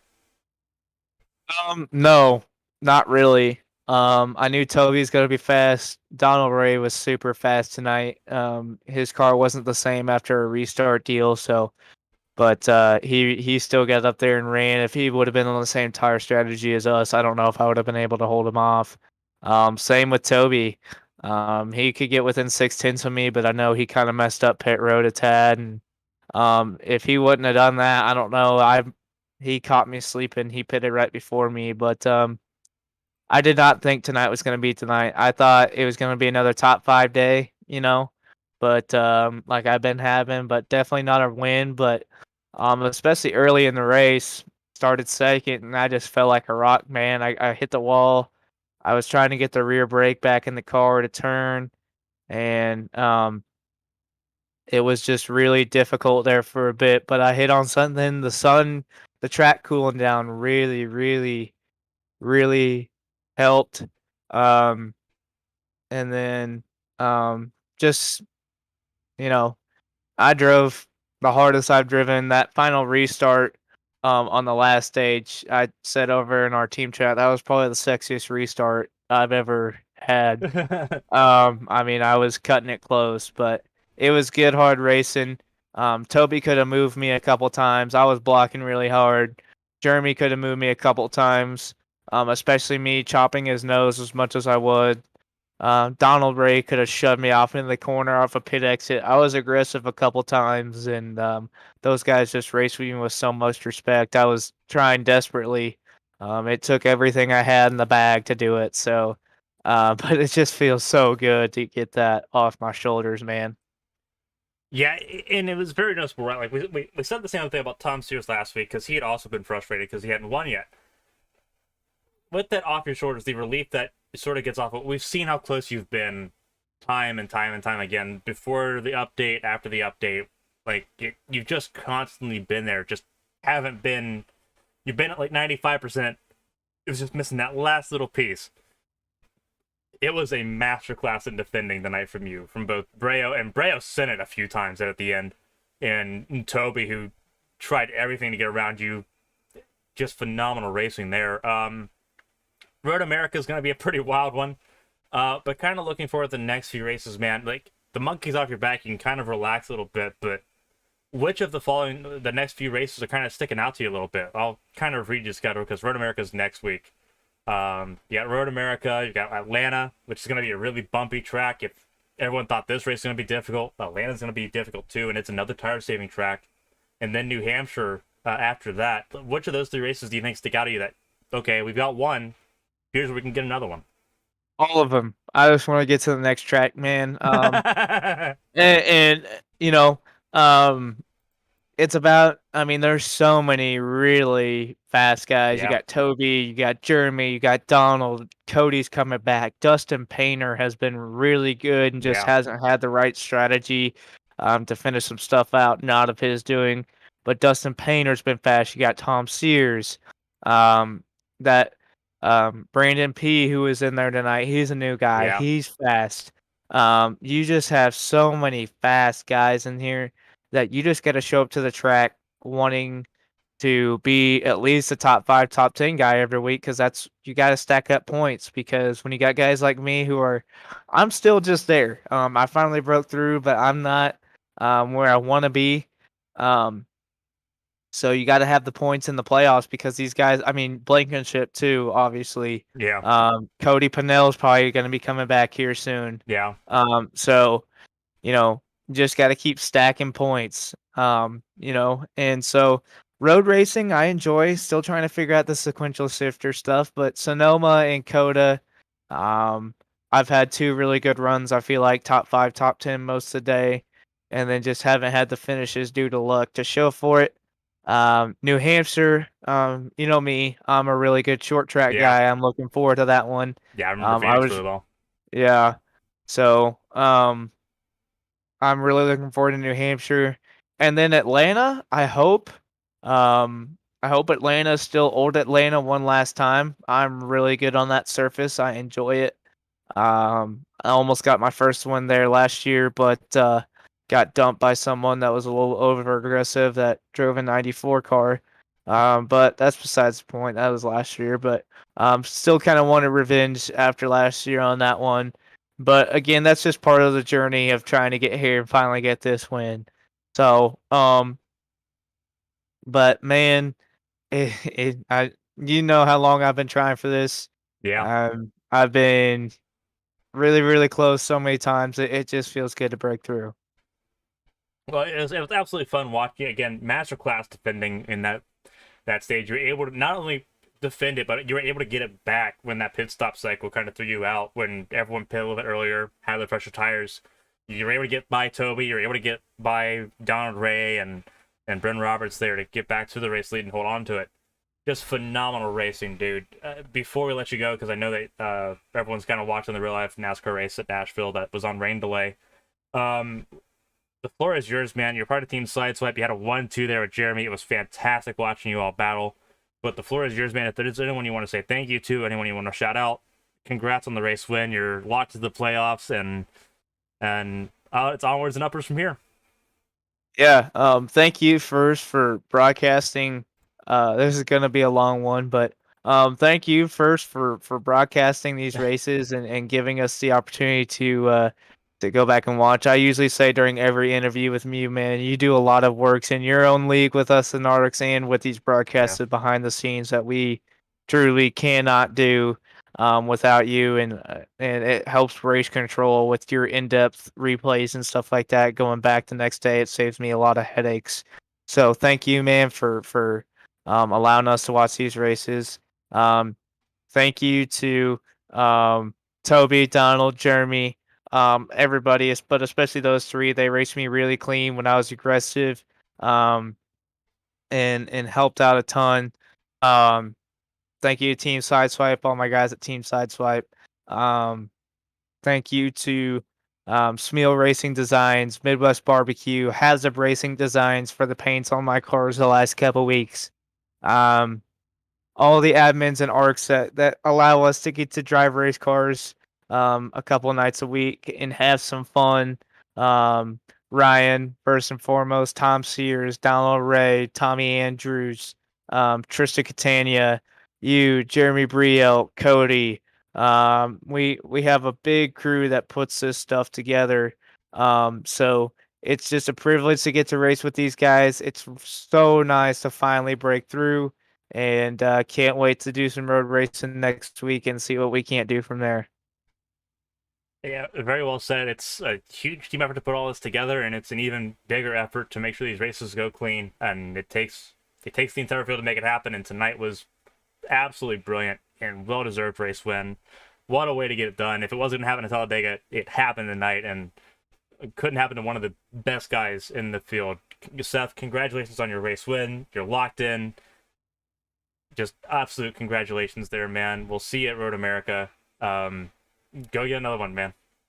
Thank you, buddy. I appreciate it. Not a problem. Have a good night, man. You too.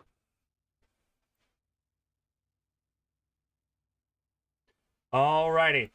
That was Seth Wansing, our race winner tonight here in Nashville. We'll go over the race results with you.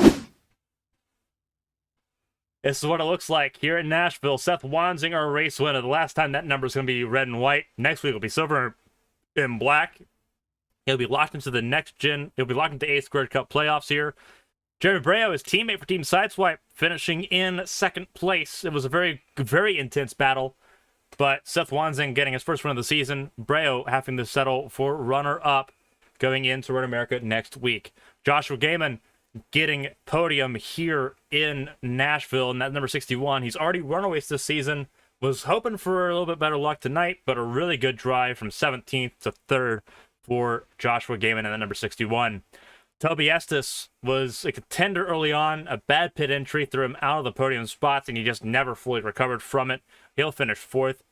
Jacob Blegachip, the number 85, finishing in the top 5 here tonight. Then it was Donald Ray, who was mentioned during Seth's interview. He got tagged the wall there a little bit. Didn't really have the same car after the beginning of stage 3. Hanging on for 6th place finish there in that number 5 machine. Alex Jimkowski, the number 99, another Team Sideswipe driver in the top 10. He'll finish 7th ahead of Bradley Wright. Brendan Roberts on his debut, the Indy Arcs driver, finishing in 9th place. Led some laps here. Really kind of mixed it up there in the middle of stage 3. Had a really good drive and ends up being the best of the two debutantes here tonight in 9th. Kevin Feemster in 10th. He'll round out the top 10 in the number 8. And then it's Tommy Withers in the 6th. John Smeal in 12th. Then it's Tommy Andrews 13th. Tommy Reynolds in 14th for Team Sideswipe. Tom Sears, not the race he wanted to after reaching the highest of highs by winning Talladega last week. He'll end up 15th tonight. Brandon Fetterplace in the 16th spot. He was contending for the race lead at the beginning of the race, the first major, at least to the first stage. Was involved in an accident with Davey Houck and Tommy Reynolds. Never recovered, was stuck a lap down pretty much the rest of the race from that point on. He'll round out his first race here in 16th. Davey Houck also involved. None of those 3 drivers that we mentioned ended up back on the lead lap. Reynolds was a lap down in 14th. Better place 16th. Houck 17th. James Kerr in 18th for Team Outlaw. As we look down the rest of the order here, we'll go all the way down. Dustin Painter in 19th. Did not have the race that he wanted to, but he looked quick when he was there. battling for the top 5 and top 10 positions before tagging the wall there in stage 2, and it just threw his race off from there. Tristan Catania finished 20th in the number 48. Then it's Jonathan Hoenbrink, the last of those that raced to the checkered flag, in 23rd. Tyler Patterson failed to finish. He will be 22nd. And Jason Alexander, the first one to retire from the race, in 23rd. Cody Pennell did not get to start this event, classified in 24th position. That is the finishing order for Nashville. Next week, we go to Road America, Elkhart Lake, Wisconsin, for what will be the 3rd road course race of the season. It's going to be an absolute blast. We hope you join us next week. But until then, Seth Wansing, our race winner, locks himself into the A Square Cup playoffs later this fall. For everyone that tuned in, we appreciate it. I'm Clayton Hardy. Thank you all for tuning in to ARX Racing Networks on a Sunday night for the Darkside Mustangs A Square Cup Series. On behalf of Darkside Mustangs, Midwest Barbecues, Smeel Racing Designs, we'll see you next week at Road America. Stay safe, stay healthy.